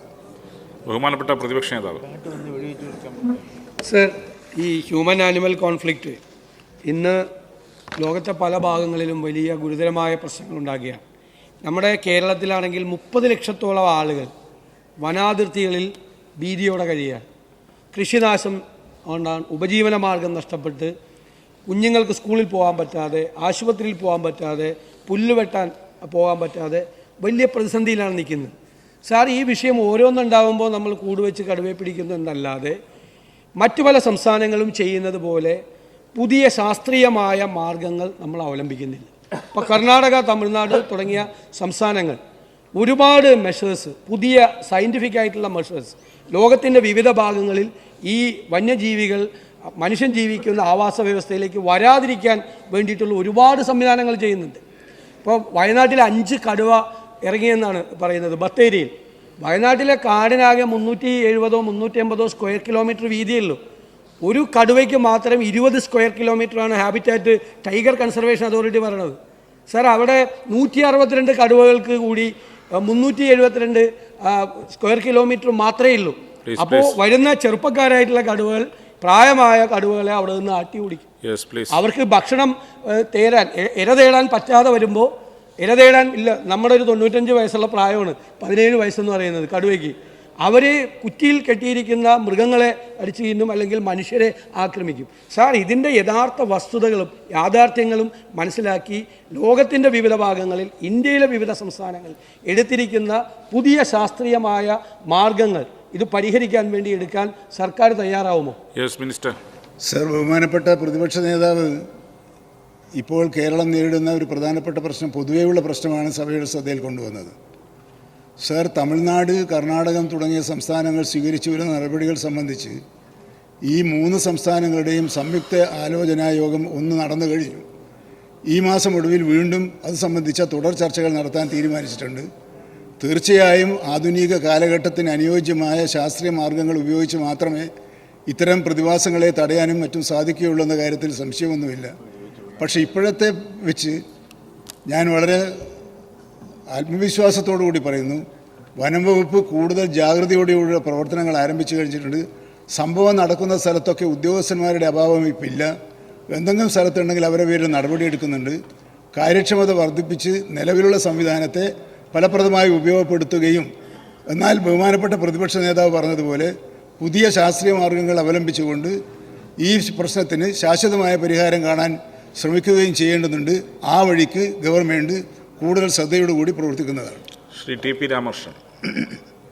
സർ, വന്യമൃഗശല്യം തടയുന്നതിന് ഗവൺമെൻറ് നിരവധി നടപടികൾ സ്വീകരിക്കുന്നുണ്ട്. ഇങ്ങനെ സ്വീകരിക്കുന്ന നടപടികളെയെല്ലാം അതിജീവിച്ച് കൃഷിസ്ഥലങ്ങളിലേക്ക് കടന്നു കയറാൻ വന്യമൃഗങ്ങൾക്ക് കരുത്ത് നേടാൻ കഴിഞ്ഞിട്ടുണ്ട്. അതുകൊണ്ട് വനത്തിൽ തന്നെ വന്യമൃഗങ്ങളെ നിർത്തുക എന്നതാണ് പ്രധാനം. ഈ കാര്യത്തിൽ ഈ വനപ്രദേശങ്ങളിലുള്ള ഈ കുറ്റിമുളയുണ്ട്, ഇല്ലിമുള, ഇത് വലിയ തോതിൽ വെച്ച് പിടിപ്പിച്ചു കഴിഞ്ഞാൽ വന്യമൃഗങ്ങളുടെ വരവിനെ തടയാൻ കഴിയും എന്നാണ് പല വിദഗ്ധരും അഭിപ്രായപ്പെടുന്നത്. ഈ കാര്യങ്ങൾ വനം വകുപ്പ് പരിശോധിച്ച് ആവശ്യമായ പദ്ധതി ഈ കാര്യത്തിൽ പ്രാവർത്തികമാക്കുന്നതിനുള്ള നടപടി സ്വീകരിക്കുമോ? മിനിസ്റ്റർ. സർ, ബഹുമാനപ്പെട്ട അംഗം പറഞ്ഞതുപോലെ വന്യമൃഗങ്ങൾ നാട്ടിലേക്ക് ഇറങ്ങി വന്ന് ജനങ്ങളെയും കൃഷിക്കാരെയും ഉപദ്രവിക്കുന്ന നടപടി ഒരു തുടർ നാടകമായി കൊണ്ടുപോവുകയല്ല വേണ്ടത്. മറിച്ച് അവർ കാട്ടിൽ നിന്നും പുറത്തേക്ക് വരാതിരിക്കാനുള്ള നടപടികളാണ് സ്വീകരിക്കേണ്ടത്. സർ, അതിന് കാരണമായി പറയുന്നത് ഭക്ഷണത്തിൻ്റെ ലഭ്യതക്കുറവും വെള്ളത്തിൻ്റെ ലഭ്യതക്കുറവും ആവാസ വ്യവസ്ഥയിൽ ഉണ്ടായിട്ടുള്ള മാറ്റങ്ങളുമാണ് പ്രധാന കാരണങ്ങളെന്നാണ് പറയുന്നത്. അപ്പോൾ ആവാസ വ്യവസ്ഥയിലെ മാറ്റങ്ങൾ ഉണ്ടാകണമെങ്കിൽ വനവൽക്കരണത്തിലേക്ക് നമ്മൾ വീണ്ടും പോകേണ്ടി വരും. അതിന് അധിനിവേശ സസ്യങ്ങൾ മാറ്റി അവിടെ സാധാരണ മരങ്ങൾ വെച്ച് പിടിപ്പിച്ച് കാടിനെ സമ്പന്നമാക്കുക എന്നൊരു പരിപാടിയാണ് നടപ്പിലാക്കാനുള്ളത്. 1. 2, ജലലഭ്യത ഉറപ്പുവരുത്തുന്നതിന് കുളങ്ങൾ, തടയണകൾ എന്നിവ നിർമ്മിച്ചുകൊണ്ട് ജലലഭ്യത ഉറപ്പുവരുത്തുക. ഭക്ഷ്യയോഗ്യമായ മരങ്ങൾ വെച്ച് പിടിപ്പിച്ചുകൊണ്ട് ഫലവൃക്ഷങ്ങൾ നട്ടു വളർത്തിക്കൊണ്ട് കൂടുതൽ ആഹാരം അവർക്ക് ലഭ്യമാകുക. ഇത് 1-2 ആഴ്ചകൾ കൊണ്ടോ 1 മാസം കൊണ്ടോ നടപ്പിലാക്കാൻ കഴിയുന്നതല്ല. പടിപടിയായി മാത്രമേ അതിന് കാലമുണ്ട്. ഒരു ചെടി വെച്ച് ഒരു മരം വെച്ച് നട്ടുപിടിപ്പിച്ചാൽ അത് വളർന്നു വലുതായി കായ്ഫലം ഉണ്ടാകേണ്ടത്. ആ കാലതാമസം എടുക്കുന്നത് കൊണ്ടുള്ള നടപടികളാണ്, ഒരു താമസമാണ് ഇപ്പോഴുള്ളത് ഈ രീതിയിലുള്ള നടപടി. പക്ഷേ മറ്റൊന്ന്, ഇല്ലിമുളകൾ വെച്ച് പിടിപ്പിക്കണമെന്ന ബഹുമാനപ്പെട്ട മെമ്പറുടെ നിർദ്ദേശം. പക്ഷെ ഞാൻ മനസ്സിലാക്കിയിട്ടുള്ളത് ആനകൾക്ക് ഏറ്റവും ഇഷ്ടപ്പെട്ട ഭക്ഷണ സാധനങ്ങളിൽ ഒന്ന് മുളയാണ് എന്നതാണ്. അതും കൂടി പരിശോധിച്ചും ഉറപ്പുവരുത്തുകയും ചെയ്തതിന് ശേഷം മാത്രമേ അത്തരം നടപടികളിലേക്ക് പോകാൻ സാധിക്കുകയുള്ളൂ എന്ന് ഖേദപൂർവ്വം അറിയിക്കട്ടെ. ശ്രീ IC ബാലകൃഷ്ണൻ. ബഹുമാനപ്പെട്ട മന്ത്രി പറഞ്ഞതുപോലെ പ്രതിരോധ പ്രവർത്തനങ്ങൾ ഇന്ന് നടത്തി വരുന്നുണ്ട്. ഒന്ന്, ബ്രഞ്ച്, അത് ആന ഇടിച്ച് നിരത്തി പുറത്തോട്ട് വരിക. അതിനുശേഷം നമ്മൾ പരീക്ഷിച്ചാണ് കൽമതലുകൾ തകർക്കുന്നു, ഹാങ്ങിങ് ഫെൻസിങ് തകർക്കുന്നു. എന്തിനു പറയണം, കോടികൾ മുടക്കിയുണ്ടാക്കിയ റെയിൽ ഫെൻസിങ് പോലും തകർത്താന പുറത്തോട്ട് കടന്നു വരികയാണ്. കൂടാതെ കടുവയുടെ എണ്ണം വർദ്ധിച്ചു. പ്രതിപക്ഷ നേതാവിവിടെ സൂചിപ്പിച്ചതുപോലെ 2 ദിവസം മുൻപാണ് എൻ്റെ മണ്ഡലത്തിൽ നിന്നും കടുവയെ കൂടുവെച്ച് പിടികൂടിയത്. സാർ, ഈ കടുവ എങ്ങോട്ട് കൊണ്ടുപോകണം എന്നുള്ള ആശങ്കയിലാണ് ഫോറസ്റ്റിൻ്റെ ഉദ്യോഗസ്ഥന്മാർ. സാർ, മാത്രമല്ല ഈ പിടിക്കപ്പെടുന്ന കടുവകളൊക്കെ ഏജ് ഓവറായി അവർക്ക് തീറ്റയെടുക്കാൻ കഴിയാത്ത സാഹചര്യം നിലനിൽക്കുക. ഇന്നലെ പിടികൂടിയ കടുവ ഇന്ന് അവശ്യ നിലയിൽ ഇന്ന് ഫോറസ്റ്റ് സ്റ്റേഷനിൽ തന്നെ വെച്ചിരിക്കുകയാണ്. സാർ, എൻ്റെ മണ്ഡലത്തിൽ അതിന് പല്ലില്ല, കോമ്പല്ല് നഷ്ടപ്പെട്ടിരിക്കുക. എൻ്റെ മണ്ഡലത്തിൽ അങ്ങ് വന്ന് സന്ദർശിച്ച കുപ്പാടി എന്ന് പറയുന്ന സ്ഥലത്ത് പിടിക്കുന്ന കടുവയെ പരിചരിക്കുന്നതിന് വേണ്ടി, നടത്തുന്നതിന് വേണ്ടി, ശുശ്രൂഷ കൊടുക്കുന്നതിന് വേണ്ടി പരിചരണ കേന്ദ്രം സ്ഥാപിച്ചിട്ടുണ്ട്. അവിടെ നമുക്ക് ഒരുപാട് വ്യാപ്തിയുണ്ട്. അവിടെ ശാസ്ത്രീയമായ രീതിയിൽ ഇത് നടപ്പാക്കാൻ കഴിയും. അതുകൊണ്ട് ഇത്തരം കടുവകളെ പിടികൂടി പരിചരിക്കുന്നതിന് വേണ്ടിയുള്ള കേന്ദ്രം അത് വിപുലപ്പെടുത്താനുള്ള സംവിധാനം സർക്കാർ തയ്യാറാവുമ്പോൾ അത് നടപ്പാക്കാനുള്ള പദ്ധതി ആവിഷ്കരിക്കുമെന്നുള്ളതാണ്. തീർച്ചയായും വന്യജീവികൾ നാട്ടിൽ വരുന്ന എല്ലാ വന്യജീവികൾക്കും ഇതാണ് സംഭവിക്കുന്നത്. പരിക്ക് പറ്റിയാണ് അവർ വരുന്നത്. ബഹുമാനപ്പെട്ട പ്രതിപക്ഷ നേതാവ് പറഞ്ഞ പ്രായാധിക്യം മൂലം അവശനിലയിലാണ് വരുന്നത്. അങ്ങനെയുള്ളവരെ പിടിച്ച് സംരക്ഷിക്കുക എന്നത് വനംവകുപ്പിൻ്റെ ഉത്തരവാദിത്തപ്പെട്ടതാണ്. അതിനാണ് കുപ്പാടി പോലുള്ള പ്രദേശങ്ങളിൽ വന്യജീവി സംരക്ഷണ കേന്ദ്രങ്ങൾ തുറന്നിട്ടുള്ളത്. ആ വന്യജീവി സംരക്ഷണ കേന്ദ്രങ്ങൾ, പരിപാലന കേന്ദ്രങ്ങൾ, ആ പരിപാലന കേന്ദ്രങ്ങൾ കൂടുതൽ ശക്തിപ്പെടുത്തുകയും അവയുടെ എണ്ണം വർദ്ധിപ്പിക്കുകയും ചെയ്യണം. സർ, അത് ഉൾപ്പെടെയുള്ളൊരു മാസ്റ്റർ പ്ലാനാണ് ഗവൺമെൻറ്റിൻ്റെ പരിഗണനയിലുള്ളത്. ദൗർഭാഗ്യവശാൽ ആ മാസ്റ്റർ പ്ലാൻ സമർപ്പിച്ചപ്പോൾ കിട്ടിയ മറുപടി സംസ്ഥാനം തന്നെ അവരുടെ പരിധിയിൽ നിന്നുകൊണ്ട് വിഭവ സമാഹരണം കണ്ടെത്തി പദ്ധതികൾ നടപ്പിലാക്കണമെന്നാണ്. സംസ്ഥാനത്തിൻ്റെ സാമ്പത്തിക പരിമിതിക്കുള്ളിൽ നിന്നുകൊണ്ട് ഇത്തരം കാര്യങ്ങൾ പടിപടിയായി നടപ്പിലാക്കാനാണ് ഗവൺമെൻറ് ഉദ്ദേശിക്കുന്നത്. Shri Lindo Joseph. Sir, human animal കോൺഫ്ലിക്റ്റിനെ സംബന്ധിച്ച് ഇവിടെ സൂചിപ്പിച്ചു. അതിൽ പ്രധാനപ്പെട്ടത് കാട്ടുപന്നികളുടെ എണ്ണം വർദ്ധിക്കുന്നത്, ആനയുടെ എണ്ണം വർദ്ധിക്കുന്നത്, കുരങ്ങിൻ്റെ എണ്ണം വർദ്ധിക്കുന്നത് തുടങ്ങിയ കാര്യങ്ങളാണ്. സാർ, നമുക്ക് അറിയാവുന്ന ഏറ്റവും പ്രധാനപ്പെട്ട ഒരു കാര്യം, ഒരു ലൈഫ് സൈക്കിളുണ്ട്. ലൈഫ് സൈക്കിളിൽ ഏതെങ്കിലും ഒരു മൃഗങ്ങളുടെ എണ്ണം വർദ്ധിക്കുകയും ഏതെങ്കിലും ഒരു എണ്ണത്തിൻ്റെ കുറവുണ്ടായാലും അത് വലിയ രൂപത്തിൽ നമ്മളെ ബാധിക്കാറുണ്ട്. നേരത്തെ കാട്ടുകളിൽ കണ്ടുവന്നിരുന്ന ചെന്നായ്ക്കൾ ഇപ്പോൾ എണ്ണം വളരെ കുറവാണ്. ആ ചെന്നായ്ക്കളുടെ എണ്ണം കാട്ടുപന്നികളുടെ എണ്ണം പെരുകുന്നതിന് പ്രധാനപ്പെട്ട കാരണമായിട്ടുണ്ട് എന്നുള്ളതാണ് മനസ്സിലാക്കുന്നത്. അപ്പോൾ അത്തരം കാര്യങ്ങളിൽ ഏതെങ്കിലും തരത്തിലുള്ള പഠനം നടത്താൻ, ഏതെങ്കിലും ഒരു മൃഗങ്ങളുടെ എണ്ണം കുറയുന്നതും ഏതെങ്കിലും ഒരു മൃഗങ്ങളുടെ എണ്ണം കൂടുന്നതും ഇത്തരം കാര്യങ്ങൾ ഏതെങ്കിലും തരത്തിൽ കാരണമായിട്ടുണ്ടോ എന്നുള്ള പഠനം നടത്താൻ വേണ്ടി സാധിച്ചിട്ടുണ്ടോ എന്നുള്ളതാണ്. സാർ, വളരെ വലിയ ഒരു ആഴത്തിലുള്ളൊരു ചോദ്യമാണ് ഇവിടെ വന്നിരിക്കുന്നത്. സാർ, വന്യജീവികളും വനവുമായി ബന്ധപ്പെട്ട പ്രശ്നങ്ങളിൽ നിരവധി നിരീക്ഷണങ്ങൾ വരുന്നുണ്ട്. ആ നിരീക്ഷണങ്ങൾ പലതും പരസ്പര വിരുദ്ധമാണ്, ചിലത് അപ്രായോഗികവുമാണ്. ഇപ്പോൾ നമ്മൾ ഏതെങ്കിലും ഒരു നിർദ്ദേശം എടുത്ത് മുന്നോട്ട് വെച്ച് ആ നിർദ്ദേശം നടപ്പിലാക്കാൻ ശ്രമിച്ചാൽ ഇവിടെ ചൂണ്ടിക്കാണിച്ചതുപോലുള്ള തിരിച്ചടികൾ ഉണ്ടാകും. ഇവരുടെ ഇപ്പോൾ കാട്ട് ചെന്നായ്ക്കളുടെ ഭക്ഷണം, ആ ഭക്ഷണം ഇപ്പോൾ അവിടെ ഇല്ല. അവരാണ് കാട്ടുപന്നികൾ പോലുള്ളവരെ അവിടെ ബാലൻസ് ചെയ്യിക്കുന്നത്. ആ ഇക്കോസിസ്റ്റത്തിൻ്റെ ബാലൻസ് തെറ്റിക്കുന്നത് കൊണ്ട് അവിടെ പ്രശ്നങ്ങൾ ഉണ്ടാകുന്നുണ്ട്. അപ്പോൾ നമുക്കൊരു മെമ്പർ ചൂണ്ടിക്കാണിച്ചതുപോലെ ഒരു ലൈഫ് സിസ്റ്റമുണ്ട്. ആ ലൈഫ് സിസ്റ്റത്തിൽ മാറ്റമുണ്ടാവുകയാണ്. അങ്ങനെ മാറ്റമുണ്ടാകുന്നതിനനുസരിച്ചുള്ള പ്രതികരണങ്ങളും പ്രവർത്തനങ്ങളുമാണ് വനമേഖലകളിൽ ഇപ്പോൾ നടന്നുകൊണ്ടിരിക്കുന്നത്. അതൊരു പ്രതിഭാസം എന്ന് വേണമെന്ന് നമുക്ക് പറയാൻ കഴിയും.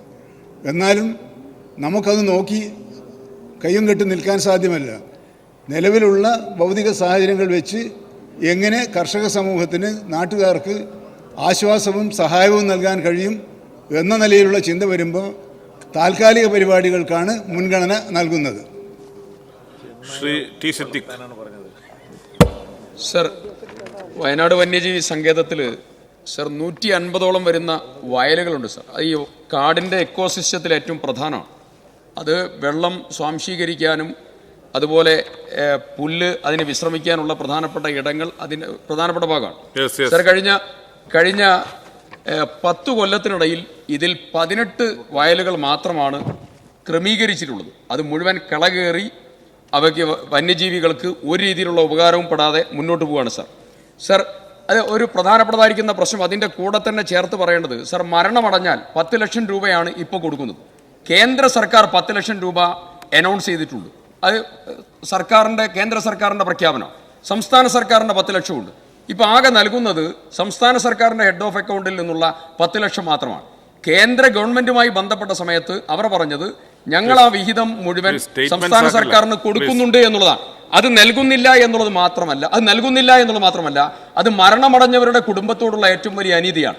അതിനോട് കൂടി ചേർത്ത് പറയേണ്ടത് പ്രൈവറ്റ് ആശുപത്രികളിലെ ചികിത്സ ഇതുവരെ സൗജന്യമാക്കിയിട്ടില്ല സാർ. ഗുരുതരമായി പരിക്കേറ്റതായിരിക്കുന്ന ആളുകൾക്ക് എവിടെയും പോയി ചികിത്സിക്കാനുള്ളതായിരിക്കുന്ന സൗകര്യം സർക്കാരിൻ്റെ ഉത്തരവാദിത്തമാണ്. മനുഷ്യന്റെ ജീവനും അതുപോലെ സ്വത്തിനും സംരക്ഷണം കൊടുക്കുക എന്നുള്ളത്. അതുകൊണ്ട് സർക്കാർ അതിനുള്ളതായിരിക്കുന്ന സമ്പൂർണ്ണമായ സൗജന്യ ചികിത്സ എവിടെയും ലഭ്യമാക്കാനുള്ള നടപടി ഞാൻ തുടർച്ചയായി മിനിസ്റ്റർ. സാർ, ബഹുമാനപ്പെട്ട കൽപ്പറ്റ MLA 3-4 പ്രശ്നങ്ങൾ ഇവിടെ ഉന്നയിക്കുകയുണ്ടായി. അതിലൊന്ന് നഷ്ടപരിഹാരം സംബന്ധിച്ചാണ്. 10 ലക്ഷം രൂപ വീതം കേന്ദ്ര ഗവൺമെൻറ് നൽകുന്നു, 10 ലക്ഷം സംസ്ഥാന ഗവൺമെൻറ് നൽകുന്നു. അങ്ങനെയാണെങ്കിൽ 20 ലക്ഷം കൊടുക്കേണ്ടതെന്നാണ്. അതൊരു തെറ്റിദ്ധാരണാജനകമായ പ്രചരണമാണ് എന്ന് പറയാതിരിക്കാൻ വയ്യ.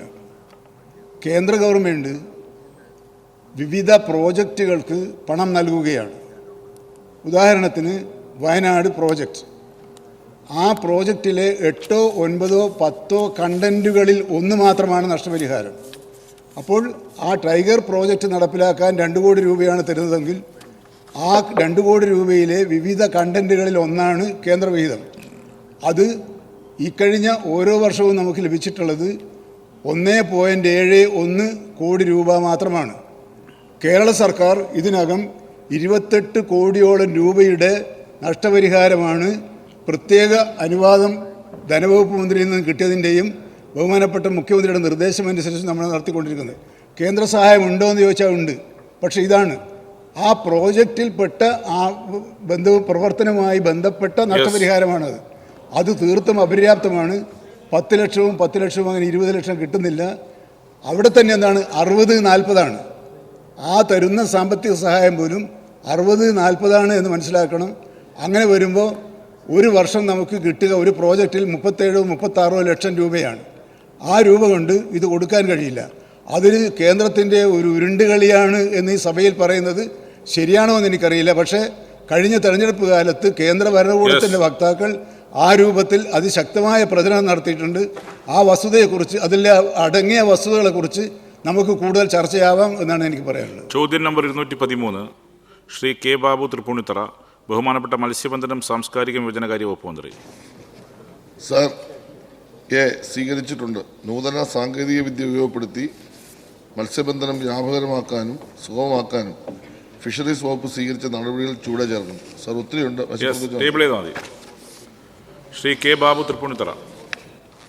സർ, ആഴക്കടൽ മത്സ്യബന്ധനവുമായി ബന്ധപ്പെട്ട് എനിക്ക് തോന്നുന്നു കഴിഞ്ഞ പ്രാവശ്യം സാമ്പത്തിക വർഷം 6 ബോട്ടുകളാണ് ഗവൺമെൻറ് സഹായത്തോടുകൂടി മത്സ്യബന്ധനത്തിന് പോയിക്കൊണ്ടിരുന്നത്. എന്നാൽ പ്രായോഗികമായ കാരണങ്ങൾ കൊണ്ട് ഈ 6 ബോട്ടും ഇപ്പോൾ മത്സ്യബന്ധനം നടത്തുന്നില്ല എന്നാണ് ഞാൻ മനസ്സിലാക്കുന്നത്. Subject to correction. സാർ, ഇവർക്ക് വർക്കിംഗ് ക്യാപിറ്റലില്ല. മറ്റൊരു പ്രശ്നം, ഇവർ മത്സ്യം പിടിച്ചുകൊണ്ട് വന്നാൽ ഇവർക്ക് മറ്റ് ബോട്ടുകളിലെ മത്സ്യം വിറ്റതിന് ശേഷം മാത്രമേ ഹാർബറിൽ പ്രവേശിക്കാൻ സാധിക്കൂ. അപ്പോഴേക്കും മത്സ്യ കച്ചവടക്കാർ മത്സ്യം വാങ്ങി പോയി കഴിയും. ഇവർ കൂടുതൽ തരകന്മാരുടെ ചൂഷണത്തിന് വിധേയരാകേണ്ടി വരും.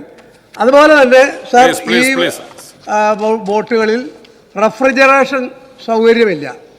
അതുപോലെ പൊട്ടൻഷ്യൽ ഫിഷിംഗ് സോൺ എവിടെയാണെന്ന് സാറ്റലൈറ്റ് വഴി ടെക്നോളജി വഴി ലഭിക്കുന്നില്ല. ഇങ്ങനെ പ്രായോഗികമായ ധാരാളം പ്രശ്നങ്ങളുള്ളതുകൊണ്ട് ഇവർ മത്സ്യബന്ധനം നടത്താൻ പോകുന്നില്ല. അവർക്ക് ഭീമമായ നഷ്ടം വന്നുകൊണ്ടിരിക്കുന്നു. ഈ കാര്യം ഗവൺമെൻറ്റിൻ്റെ ശ്രദ്ധയിൽപ്പെട്ടിട്ടുണ്ടോ? ഉണ്ടെങ്കിൽ ഇതിന് പരിഹാരമായി എന്ത് നടപടി സ്വീകരിക്കുമെന്ന് വ്യക്തമാക്കും. ബഹുമാനപ്പെട്ട മിനിസ്റ്റർ. സാർ, പരമ്പരാഗത മത്സ്യത്തൊഴിലാളികൾക്ക് ആഴക്കടൽ മത്സ്യബന്ധന യാനങ്ങൾ വിതരണം ചെയ്യുന്ന പദ്ധതിയാണിത്. സാർ, ഇതിൻ്റെ പ്രധാനപ്പെട്ട ലക്ഷ്യം മത്സ്യബന്ധനത്തിന് ഒരു പുതിയ തലം നമ്മൾ കണ്ടെത്തുക എന്നതാണ്. എനിക്ക് തോന്നുന്നത് നമ്മുടെ സംസ്ഥാന ഗവൺമെൻറ്റിൻ്റെ, കേന്ദ്ര ഗവൺമെൻറ് ഒരു പ്രസ്റ്റീജിയസ് പ്രോജക്റ്റാണിത്. ബഹുമാനപ്പെട്ട കേന്ദ്രമന്ത്രിയും കേരളത്തിലെ മുഖ്യമന്ത്രിയും സംയുക്തമായിട്ടാണ് കൊല്ലത്ത് വിതരണം ചെയ്ത് ഉദ്ഘാടനം നിർവഹിച്ചത്. സാർ, PMFSYയിൽ ഉൾപ്പെടുത്തി 1.5 കോടി രൂപ യൂണിറ്റ് വിലയുള്ള 10 ആഴക്കടൽ മത്സ്യബന്ധന ബോട്ടുകളാണ് നമ്മൾ വാങ്ങാൻ വേണ്ടി തീരുമാനിച്ചു. ഈ 10 ആഴക്കടൽ ബോട്ടുകളിൽ 10 പേരെ വീതം 100 പേരെ മത്സ്യത്തൊഴിലാളി മേഖലയിൽ തിരഞ്ഞെടുത്ത് ട്രെയിനിങ് കൊടുത്തു. സാർ, മത്സ്യത്തൊഴിലാളി ഗ്രൂപ്പുകൾക്ക് നൽകുന്ന 15 കോടി രൂപയുടെ പദ്ധതി നമ്മൾ നടപ്പാക്കാൻ വേണ്ടി തീരുമാനിച്ചപ്പോൾ അത് ഒരു സ്വകാര്യ കമ്പനിയല്ല ഏൽപ്പിച്ചത്. കേന്ദ്ര ഗവൺമെൻറ് അധീനതയിലുള്ള കൊച്ചിൻ ഷിപ്പ്യാർഡിനെയാണ് ഈ യാനങ്ങൾ നിർമ്മിക്കാൻ വേണ്ടി നമ്മൾ ചുമതലപ്പെടുത്തിയത്. സാർ, നിർമ്മാണത്തിൽ ചില അപാകതകൾ ഉണ്ടെന്നുള്ളതാണ് പിന്നീട് കിട്ടിയ റിപ്പോർട്ട്. അതിൻ്റെ ഭാഗമായി 6 യാനങ്ങൾ, ഇപ്പം നമ്മൾ മത്സ്യത്തൊഴിലാളി കൊടുത്ത 6 യാനങ്ങൾ, അവരുടെ യോഗം ഞാൻ കൂടി പങ്കെടുത്ത് നിരവധി സന്ദർഭങ്ങൾ നടത്തുകയും ഇതിൻ്റെ മെയിൻ്റനൻസും റിപ്പയറിങ്ങും, ഇപ്പോൾ ബഹുമാനപ്പെട്ട അംഗം ചോദിച്ചതുപോലെ ഇതിനകത്ത് റെഫ്രിജറേറ്ററിൻ്റെ പ്രശ്നം, മറ്റു തരത്തിലുള്ള വിഷയങ്ങളെല്ലാം ചർച്ചയ്ക്ക് ശേഷം ഉടുപ്പിയിലെ ഈ പറയുന്ന കൊച്ചിൻ ഷിപ്പ്യാർഡിൻ്റെ മാൽപ്പേ കപ്പൽ നിർമ്മാണശാലയിൽ ഇതിൻ്റെ മെയിൻ്റനൻസ് നടത്താൻ വേണ്ടി തീരുമാനിച്ചു. എല്ലാ ബോട്ടുകളും അവിടെ കൊണ്ടുപോയി മെയിൻ്റനൻസ് നടത്തി. പക്ഷേ ഇപ്പോഴും മെയിൻ്റനൻസ് നടത്തിയിട്ടും ലാഭകരമായി ഫിഷിംഗ് നടത്താൻ കഴിയുന്നില്ല എന്ന പരാതികൾ അവരുടെ ഭാഗത്തു നിന്ന് ഉണ്ടാകുന്നുണ്ട്. തീർച്ചയായിട്ടും അങ്ങ് ഉന്നയിച്ച പ്രശ്നം ഗൗരവമായിട്ടാണ് ഗവൺമെൻറ് കാണുന്നത്. കൊച്ചിൻ ഷിപ്പ്യാർഡ് നിർമ്മിച്ച ഒരു യാനത്തിന് അപാകത ഉണ്ടെങ്കിൽ ആ അപാകത പരിഹരിക്കുന്നതിന് വേണ്ടിയുള്ള ഇടപെടൽ ഗവൺമെൻറ് ഭാഗത്തുണ്ട്. അതിന് പരിഹാരം കാണാനുള്ള സമീപനം ഞങ്ങൾ സ്വീകരിക്കുന്നു. Second question. Sir, LPG കൊണ്ടോടുന്ന OBM വള്ളങ്ങൾക്ക് LPG കിറ്റിന് ഇപ്പോൾ സബ്സിഡി നൽകുന്നില്ല. മണ്ണെണ്ണയ്ക്ക് സബ്സിഡി നൽകുന്നുണ്ട്. ആ സബ്സിഡി തന്നെ 10 കൊല്ലം മുമ്പ് 1 ലിറ്ററിന് 25% സബ്സിഡി കൊടുത്തത്. 1 രൂപ പോലും സബ്സിഡി ഇനത്തിൽ ഈ ഗവൺമെൻറ്, 2 ഗവൺമെൻറ്റുകളും വർദ്ധിപ്പിച്ചിട്ടില്ല. സബ്സിഡി കുടിശ്ശികയുമുണ്ട്. സാർ, അതുപോലെ അപ്പോൾ LPG കൊണ്ടോടുന്ന OBM വള്ളങ്ങൾക്ക് സബ്സിഡി കൊടുക്കുന്ന കാര്യവും, സബ്സിഡി കൊടുത്ത് സോളാർ ബോട്ടുകൾ ഏർപ്പെടുത്തുന്ന കാര്യവും, ഡീസൽ ഇലക്ട്രിക് ഹൈബ്രിഡ് എഞ്ചിൻ വള്ളങ്ങൾ ലഭ്യമാക്കുന്നതിനും നടപടി സ്വീകരിക്കുമോ? സാർ, ഇത് പ്രശ്നം എന്താണെന്ന് വെച്ചാൽ 45 രൂപ വിലയുള്ളപ്പോഴാണ് 1 ലിറ്റർ പെട്രോൾ മണ്ണെണ്ണയ്ക്ക് 25 രൂപ സബ്സിഡി കൊടുക്കും. എന്നാൽ 100 രൂപയ്ക്ക് മുകളിലേക്ക് പോയി. സബ്സിഡി കൊടുത്തുകൊണ്ട് പരിഹരിക്കാൻ കഴിയുന്ന പ്രശ്നമല്ലത്. കാരണം കേന്ദ്ര ഗവൺമെൻറ് ഇപ്പോൾ നമ്മുടെ സിവിൽ സപ്ലൈസ് മന്ത്രി ഉൾപ്പെടെ കേന്ദ്രമന്ത്രിയെ കണ്ട് സംസാരിച്ചപ്പോൾ മണ്ണെണ്ണ പൂർണ്ണമായും നിർത്തലാക്കുകയാണ്. അതിൻ്റെ അടിസ്ഥാനത്തിലാണ് ഫിഷറീസ് ഡിപ്പാർട്ട്മെൻറ്റ് ചർച്ച ചെയ്തിട്ട് LPG, പെട്രോൾ, ഡീസൽ ഇതിലേക്ക് നമ്മൾ മാറ്റം വരുത്തണം തീരുമാനിച്ചു. അതിൻ്റെ ഭാഗമായി നമ്മളിപ്പോൾ LPG, പെട്രോൾ, ഡീസൽ എഞ്ചിനുകൾ വെച്ചുള്ള പരീക്ഷണം വിഴിഞ്ഞത്ത് നടത്തി, ഓമനപ്പുഴ കടലിൽ നടത്തി, കേരളത്തിൻ്റെ നാനാഭാഗങ്ങളിൽ നമ്മൾ നടത്തി. ഇവിടെയൊക്കെ നേരിട്ട് തന്നെ ഞങ്ങൾ ഉൾപ്പെടെ പോയി ഈ പരീക്ഷണം നടത്തിയത് പരിശോധിച്ച അടിസ്ഥാനത്തിൽ ഇത് ഏറെക്കുറെ വിജയകരമാണ് സർ. ആ ഏറെക്കുറെ വിജയകരമായതിൻ്റെ ഭാഗമായി ഞാൻ വിശദാംശങ്ങളെല്ലാം ഈ കുറിപ്പിനകത്ത് എഴുതിയതുകൊണ്ട് ഞാൻ വിശദീകരിക്കുന്നില്ല. ഈ വർഷം സാർ 10 കോടി രൂപ സംസ്ഥാന ബഡ്ജറ്റ് വെച്ചിട്ടുണ്ട്.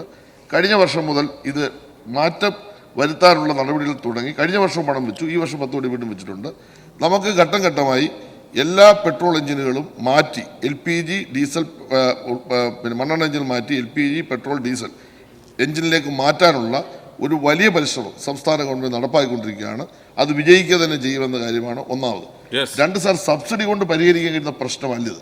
എന്നാൽ സംസ്ഥാന ഗവൺമെൻറ് സാമ്പത്തിക ഭദ്രത കൈവരിക്കുന്ന സന്ദർഭത്തിൽ ബഹുമാനപ്പെട്ട ധനവകുപ്പ് കാര്യം ആലോചിക്കുന്നതിനെ കുറിച്ച് ഞങ്ങൾ അവരുടെ ശ്രദ്ധയിൽപ്പെടുത്തിയിട്ടുണ്ട്. ശ്രീ PC വിഷ്ണുനാഥ്. സാർ, ഈ മത്സ്യത്തൊഴിലാളിക്ക് ഇപ്പോൾ 25 രൂപയ്ക്ക് മണ്ണെണ്ണ തമിഴ്നാട്ടിൽ ലഭിക്കുന്നുണ്ട്. അത് കാര്യം കൂടി അങ്ങയുടെ ഉത്തരത്തിനോടനുബന്ധമായി ചേർക്കുകയാണ്. സാർ, ഈ മത്സ്യത്തൊഴിലാളികളുടെ ഭവന പദ്ധതി ഉമ്മൻചാണ്ടി സർക്കാരിൻ്റെ കാലത്ത് ഡിപ്പാർട്ട്മെൻറ്റിൽ നിന്ന്, അന്ന് ശ്രീ കെ ബാബു മന്ത്രിയായിരുന്നു, എല്ലാ മാസവും നറുക്കെടുപ്പിൽ കൂടി ഒരു ദുർബല ജനവിഭാഗം എന്ന നിലയിൽ അവർക്ക് പ്രത്യേകമായ ഭവന പദ്ധതി ഉണ്ടായിരുന്നു. സാർ, ആ ഭവന പദ്ധതിയെ ലൈഫിൽ ലയിപ്പിച്ചപ്പോഴേക്കും ലൈഫിൻ്റെ നോംസ് ആണ് ഈ അങ്ങേയറ്റം ദുർബല വിഭാഗങ്ങളിൽപ്പെട്ട മത്സ്യത്തൊഴിലാളികൾക്കും ബാധകമായിട്ടുള്ളത്. അപ്പോൾ അതുകൊണ്ട് പാവപ്പെട്ട മത്സ്യത്തൊഴിലാളികൾക്കിടെ, കാരണം സമാനതകളില്ലാത്ത പ്രതിസന്ധിയാണ്. അതുകൊണ്ട് സാർ, മത്സ്യത്തൊഴിലാളികളുടെ ഭവന പദ്ധതി പഴയ രൂപത്തിലേക്ക് പുനഃസ്ഥാപിച്ച് അവർക്ക് പ്രത്യേകമായി ഭവനം നൽകുന്ന പദ്ധതിയിലേക്ക് വരുമോ എന്നുള്ളതാണ് സാർ എൻ്റെ ചോദ്യം. ആദ്യത്തെ പ്രശ്നം, കേരളം കൊടുക്കുന്ന സബ്സിഡിയുടെ 50% പോലും പിന്നെ ഗുണഭോക്താക്കൾ തമിഴ്നാട്ടിലില്ല. അത് മനസ്സിലായിക്കോണം. കേരളത്തിൽ ലക്ഷക്കണക്കിന് മത്സ്യത്തൊഴിലാളിക്കാണ് സബ്സിഡി കൊടുക്കുന്നത്. അപ്പോൾ അവർക്കത് കുറച്ചുകൂടി കൊടുക്കാൻ പറ്റും. രണ്ടാമത്തെ കാര്യം, ഭവന പദ്ധതി. സാർ, ഇന്ത്യക്ക് മാതൃകയായ ഒരു ഭവന പദ്ധതി നടപ്പാക്കിയ സംസ്ഥാനമാണ് കേരളം.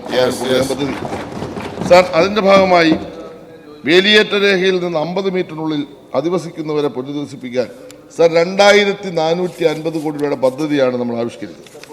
ആദ്യഘട്ടത്തിൽ സാർ കാരോട്, ഭീമാപ്പള്ളി, കൊല്ലം, QSS കോളനി, അല്ല സാർ, ഒരു മിനിറ്റ്, ഇതൊന്ന് പറയേണ്ടതായിട്ട് ഒരുപാട് 390 സമുച്ചയങ്ങൾ, ഭവന സമുച്ചയങ്ങൾ നിർമ്മിച്ച് നമ്മൾ നൽകി. സാർ, ഇപ്പോൾ ഒറ്റ വാക്ക് ഞാൻ പറയാം സാർ, 2016 മുതൽ നാളിതുവരെ ഈ പറയുന്ന ലൈഫ് മിഷൻ വഴി, പുനർഗേഹം വഴി, മത്സ്യത്തൊഴിലാളി വകുപ്പിന്റെ നേതൃത്വത്തിൽ നടപ്പാക്കിയ പദ്ധതി വഴി 12,830 വീട് കേരളത്തിലെ മത്സ്യത്തൊഴിലാളി കൊടുത്തിട്ടുണ്ട്. സാർ, അതിനകത്ത് ഒരു കാര്യം കൂടെ പറയാം. ചോദ്യം അല്ല സാർ, 12,830 വീട് കൊടുക്കുമ്പോൾ ഫിഷറീസ് വകുപ്പ് വഴി കൊടുത്തതുകൂടെ പറയണമല്ലോ. 2016 മുതൽ 21 വരെ ഫിഷറീസ് വകുപ്പ് വഴി ധനസഹായം അനുവദിച്ച വീടുകൾ 4,295. 2021 മുതൽ 23 വരെ ഈ ഗവൺമെന്റ് കാലത്ത് 415. അങ്ങനെ ആകെ വീടുകൾ 2 ടീമുകളിലായി 12,830 വീട് കൊടുത്തു. ഇപ്പോഴും ആ പദ്ധതിയുമായിട്ട് മുന്നോട്ട് പോകുന്നു. സാർ, 1100 ഫ്ളാറ്റുകൾ നിർമ്മാണം പൂർത്തീകരിച്ച് താക്കോല് കൈമാറുന്ന ഘട്ടത്തിലേക്കാണ് നമ്മൾ എത്തിയിരിക്കുന്നത്. അങ്ങ് പ്രതിപക്ഷ നേതാവ് നേരത്തെ നിയമസഭയിൽ ഏറ്റവും കൂടുതൽ ശക്തമായി ഉന്നയിച്ചല്ലോ, അവര് ഗോഡൌണിൽ കിടക്കുന്നു. ഞാൻ അഭിമാനത്തോടെ പറഞ്ഞു സാർ, അന്നങ്ങ് ഉന്നയിച്ച പ്രശ്നം സമ്പൂർണ്ണമായി ഈ കേരളത്തിൽ പരിഹരിച്ച ഒരു ഗവൺമെന്റാണ് ഇടതുപക്ഷ മുന്നണി government. Shri M Vincent please. Sir, മത്സ്യത്തൊഴിലാളികളുടെ മക്കളുടെ വിദ്യാഭ്യാസ ആനുകൂല്യത്തിൽ വലിയ കുടിശ്ശിക വന്നിരിക്കുകയാണ് സാർ. സർ, കഴിഞ്ഞ വർഷം 10-ാം മാസം ഫിഷറീസ് ഡയറക്ടർ തന്നെ 53.91 കോടി രൂപ കുടിശ്ശികയാണ്, അത് അനുവദിക്കണമെന്ന് പറഞ്ഞ് കത്ത് തന്നിട്ടുണ്ടായിരുന്നു. പക്ഷെ 16 കോടി രൂപ മാത്രമാണ് ഈ വർഷം മാർച്ച് മാസം അനുവദിച്ചത്. ബാക്കി 37.91 കോടി രൂപ കഴിഞ്ഞ വർഷത്തെ കുടിശ്ശികയുണ്ട്. അത് എന്ന് കൊടുത്തു തീർക്കാൻ കഴിയും എന്നാണ്. മിനിസ്റ്റർ. സർ, നമ്മൾ വിദ്യാഭ്യാസത്തിന് വലിയ പ്രാധാന്യം കൊടുക്കുകയാണ്. വിദ്യാധീരം എന്ന പദ്ധതിയിലൂടെ നമ്മൾ നടപ്പാക്കിയ ഈ പ്രവർത്തനം വഴി സാർ, കേരളത്തിൽ MBBSന് പ്രവേശനം ലഭിച്ചതും നമ്മുടെ പ്രൊഫഷണൽ കോഴ്സുകൾക്ക് ചേർന്നതുമായ ചരിത്രത്തിൽ ഏറ്റവും വലിയ റിസൾട്ടാണ്. 142 പേര്, അതിൽ 86 ഡോക്ടർമാരെ തീരമേഖല സൃഷ്ടിച്ച ഒരു ഗവൺമെന്റാണ്. സാർ, സ്കൂളുകളെല്ലാം ഹൈടെക് ആക്കി. ഞാനത് പറഞ്ഞോട്ട് മനസ്സിലായി. സ്കൂളുകളെല്ലാം ഹൈടെക് ആക്കി. തീരമേഖലയിലെ എല്ലാ സ്കൂളുകളും മെച്ചമായത് മാത്രമല്ല, അടിസ്ഥാന സൗകര്യം വർദ്ധിപ്പിച്ചു. 57 പറയട്ടെ, ഞാനൊന്ന് പറഞ്ഞോട്ടെ പ്ലീസ് പെട്ടെന്ന്. സംസ്ഥാന പദ്ധതി നിങ്ങളിങ്ങനെ വിൻസെന്റ്, ഇതൊക്കെ നിങ്ങൾ ഈ പറയുന്ന നാട്ടിൽ തെറ്റിദ്ധാരണ ഉണ്ടാക്കാൻ വേണ്ടി ഞാനൊന്ന് പറഞ്ഞോട്ടെ. തീരദേശ സ്കൂളുകളുടെ അടിസ്ഥാന സൗകര്യം വർദ്ധിപ്പിക്കുന്നതിന് സംസ്ഥാന പദ്ധതി വിഹിതത്തിൽ നിന്നും 36 സ്കൂളുകൾക്ക് 70 കോടി രൂപ കിബിയിൽ നിന്ന് 57 സ്കൂളുകൾക്ക് 66 കോടി രൂപ ഉൾപ്പെടെ 136 കോടി രൂപ നടപ്പാക്കി ചെലവാക്കി പൂർത്തീകരിച്ചു. ഇതുകൂടാതെ പൊതുവിദ്യാഭ്യാസ വകുപ്പിന്റെ നേതൃത്വത്തിലുള്ള നിർമ്മാണ പ്രവർത്തനങ്ങൾ ഇത്രയൊക്കെ ചെയ്തപ്പോൾ എന്റെ വിൻസെന്റ് സ്വല്പം കുടിശ്ശിയുണ്ട്. ലംസം ഗ്രാന്റ് കൊടുക്കുന്ന ചെറിയ കുറവ് വന്നിട്ടുണ്ട്. ഞങ്ങൾ അത് കൊടുക്കും. അത് നിങ്ങളുടെ കാലത്ത് ചെയ്തതിന്റെ 50 ഇരട്ടി ഈ ഗവൺമെന്റ് കാലത്ത് ചെയ്തുകൊണ്ടാണ് ഈ ബുദ്ധിമുട്ട് വന്നത്. ഇത് ചെയ്യാതിരുന്നെങ്കിൽ ഇതൊന്നും വരില്ല. തീരദേശത്തെ MLA-മാരുൾപ്പെട്ടുള്ള പ്രതിപക്ഷത്തിന്റെ ഒരു MLA പറയട്ടെ, അവരുടെ കോൺസ്റ്റിറ്റ്യുൻസിയിൽ മോശമായി കിടക്കുന്ന ഒരു സ്കൂളിന്റെ പേര് അവർ പറയട്ടെ. ഞാൻ വെല്ലുവിളിക്കുന്നു. എല്ലാ സ്കൂളുകളും മെച്ചപ്പെടുത്തി അഭിമാനകരമായ നേട്ടം വിദ്യാഭ്യാസ രംഗത്ത് കേരളത്തിലുണ്ടായി. അത് ധനപരമായ ചില പ്രയാസങ്ങളുണ്ട്. അത് അടിയന്തരമായിട്ട് പരിഹരിക്കും. സർ, പെരിയാറിൽ മത്സ്യക്കുരുതിയുടെ പ്രധാന കാരണം PCB പറഞ്ഞ ഡിസോൾവ് ഓക്സിജന്റെ ഏറ്റക്കുറച്ചിലല്ല, വ്യവസായ മാലിന്യമാണെന്ന് ഇപ്പോൾ കണ്ടെത്തിയിട്ടുണ്ട്. വെള്ളത്തിൻ്റെയും മത്സ്യത്തിൻ്റെയും ചെളിയുടെയും സാമ്പിളുകൾ പരിശോധിച്ചതിൽ കുഫോസ്, ഖനലോഹങ്ങളുടെയും വിഷപദാർത്ഥങ്ങളുടെയും സാന്നിധ്യം കണ്ടെത്തിയിരിക്കുകയാണ് സർ. അമിതമായ ഹൈഡ്രജൻ സൾഫൈഡ്, അമോണിയ തുടങ്ങിയവയുടെ സാന്നിധ്യം കാരണമാണ് ഓക്സിജന്റെ അളവ് കുറയുകയും അതിലൂടെയാണ് മത്സ്യം ചത്തുപൊങ്ങിയത് എന്നാണ് കണ്ടെത്തിയിട്ടുള്ളത്. സർ, ഇതിന് കാരണക്കാരായ വ്യവസായ സ്ഥാപനങ്ങൾക്കെതിരെ ശക്തമായ നടപടി സ്വീകരിക്കുമോ? ചെളിയിൽ അടിഞ്ഞുകൂടിയിട്ടുള്ള രാസമാലിന്യം നീക്കം ചെയ്യാനുള്ള നടപടി സ്വീകരിക്കുമോ? ഈ കർഷകർക്ക് അടിയന്തരമായി സഹായം എത്തിക്കാൻ ഗവൺമെന്റ് തയ്യാറാകുമോ? സർ, ഈ പറഞ്ഞ പ്രശ്നം നേരത്തെ ബഹുമാനപ്പെട്ട മുഖ്യമന്ത്രിയും വകുപ്പിന് വേണ്ടി ഞാനിവിടെ മറുപടി പറഞ്ഞതാണ്. സർ, ഇത് ഫിഷറീസ് വകുപ്പിന്റെ മാത്രം കൺട്രോളിൽ വരുന്ന പ്രശ്നമല്ല, ഇറിഗേഷൻ വ്യവസായ വകുപ്പോടെ ചേർന്നാണ്. ഈ വന്ന റിപ്പോർട്ടുകളെല്ലാം ഗവൺമെന്റ് പരിശോധിക്കുന്നുണ്ട്. മത്സ്യത്തൊഴിലാളിക്ക് 13 കോടിയോളം രൂപയുടെ നഷ്ടം സംഭവിച്ചിട്ടുണ്ട്. ആ നഷ്ടം കൊടുക്കുന്നതിന് വേണ്ടിയുള്ള നടപടി സ്വീകരിക്കുമെന്ന് നിയമസഭയിൽ തന്നെ ഞങ്ങൾ പറഞ്ഞിട്ടുണ്ട്. സാമ്പത്തികമായ പരിമിതികൾക്കുള്ളിൽ നിന്നുകൊണ്ട് ഏറ്റവും വേഗം അത്തരം കാര്യങ്ങൾ ചെയ്യുന്നതിന് വേണ്ടിയുള്ള പരിശ്രമം നടത്തുമെന്ന കാര്യമാണ് പറയുന്നത്. ചോദ്യം നമ്പർ 214 ശ്രീ മാണി സി കാപ്പൻ, ബഹുമാനപ്പെട്ട പട്ടികജാതി പട്ടികവർഗ പിന്നോക്ക വിഭാഗ ക്ഷേമ വകുപ്പ് മന്ത്രി ശ്രീ എ പ്രഭാകരൻ.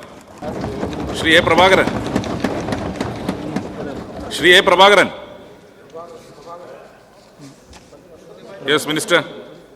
സാർ, നിർത്തലാക്കിയിട്ടില്ല കുടുംബ വാർഷിക വരുമാനം 2.5 ലക്ഷം രൂപ വരെയുള്ള പട്ടികജാതി വിദ്യാർത്ഥികളുടെ ഗ്രാൻഡ് സ്കോളർഷിപ്പ് 40% സംസ്ഥാനവും 60% കേന്ദ്രവുമാണ് വഹിക്കുന്നത്.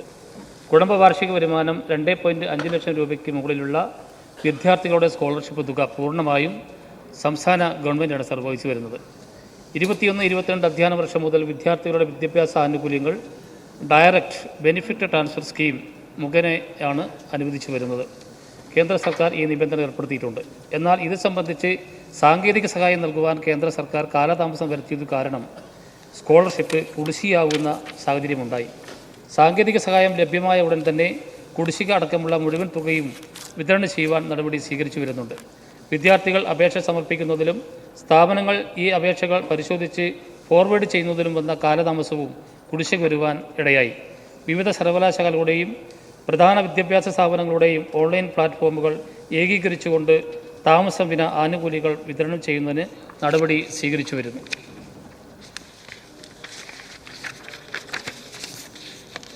സർ, 2024-25 വർഷം പട്ടികജാതി വിദ്യാർത്ഥികളുടെ പോസ്റ്റ് മെട്രിക് ഗ്രാൻഡ് ആവശ്യത്തിനായി 223 കോടി രൂപ വകയിരുത്തിയിട്ടുണ്ട്. അതിൽ നിന്നും 30 കോടി രൂപ വിതരണം ചെയ്ത് കഴിഞ്ഞിട്ടുണ്ട് സാർ. ഇതിനായി അധിക ധനസഹായം ലഭ്യമാക്കുന്നതിന് ആവശ്യമായിട്ടുള്ള നടപടി സ്വീകരിച്ചു വരുന്നു. വിദ്യാഭ്യാസ ആനുകൂല്യങ്ങൾ കുടിശ്ശിക വരുത്താതെ വിതരണം ചെയ്യുന്നതിനുള്ള നടപടി സ്വീകരിച്ചു കഴിഞ്ഞിട്ടുണ്ട്. മിനിസ്റ്റർ ടേബിൾ ചെയ്തോ? ശ്രീ മാണി സി കാപ്പൻ. പട്ടികജാതി വിഭാഗത്തിൽപ്പെട്ട വിദ്യാർത്ഥികൾക്ക് യഥാസമയം ഗ്രാന്റ് ലഭിക്കാത്തതിനാൽ ഈ വിദ്യാർത്ഥികളുടെ പഠനം മുടങ്ങിയ കാര്യം സർക്കാരിൻ്റെ ശ്രദ്ധയിൽപ്പെട്ടിട്ടുണ്ടോ? Yes minister. സാർ, ഈ കാര്യങ്ങൾ ശ്രദ്ധയിൽപ്പെട്ടിട്ടുണ്ട്. അപ്പോൾ ആ കാര്യങ്ങളാണ് സാർ ഞാനിപ്പോൾ ഇവിടെ സൂചിപ്പിച്ചിട്ടുള്ളത്. അപ്പം ഈ സ്കോളർഷിപ്പ് നൽകി വരുന്നതിലുള്ള ഈ കാലതാമസവും അതുപോലെ തന്നെ ഈ സാങ്കേതിക എററും കാരണമാണ് ചില തടസ്സങ്ങൾ ഉണ്ടായിട്ടുള്ളത്. ആ കാര്യങ്ങൾ നീക്കി വളരെ വേഗത്തിൽ തന്നെ വിതരണം ചെയ്യുന്നതിന് വേണ്ടിയുള്ള നടപടി ഇപ്പോൾ സ്വീകരിച്ചു എന്ന് സൂചിപ്പിച്ചു. Second question. പട്ടികജാതി വിഭാഗത്തിൽപ്പെട്ട വിദ്യാർത്ഥികൾക്ക് നൽകി വരുന്ന ഗ്രാന്റ് പഠനച്ചെലവ് വർദ്ധിച്ച് വരുന്ന സാഹചര്യത്തിൽ ഈ തുക വർദ്ധിപ്പിക്കാൻ സർക്കാർ തീരുമാനമെടുത്തിട്ടുണ്ടോ? Yes minister. സാർ, ആ കാര്യങ്ങൾ പരിശോധിച്ചു വരും സാർ.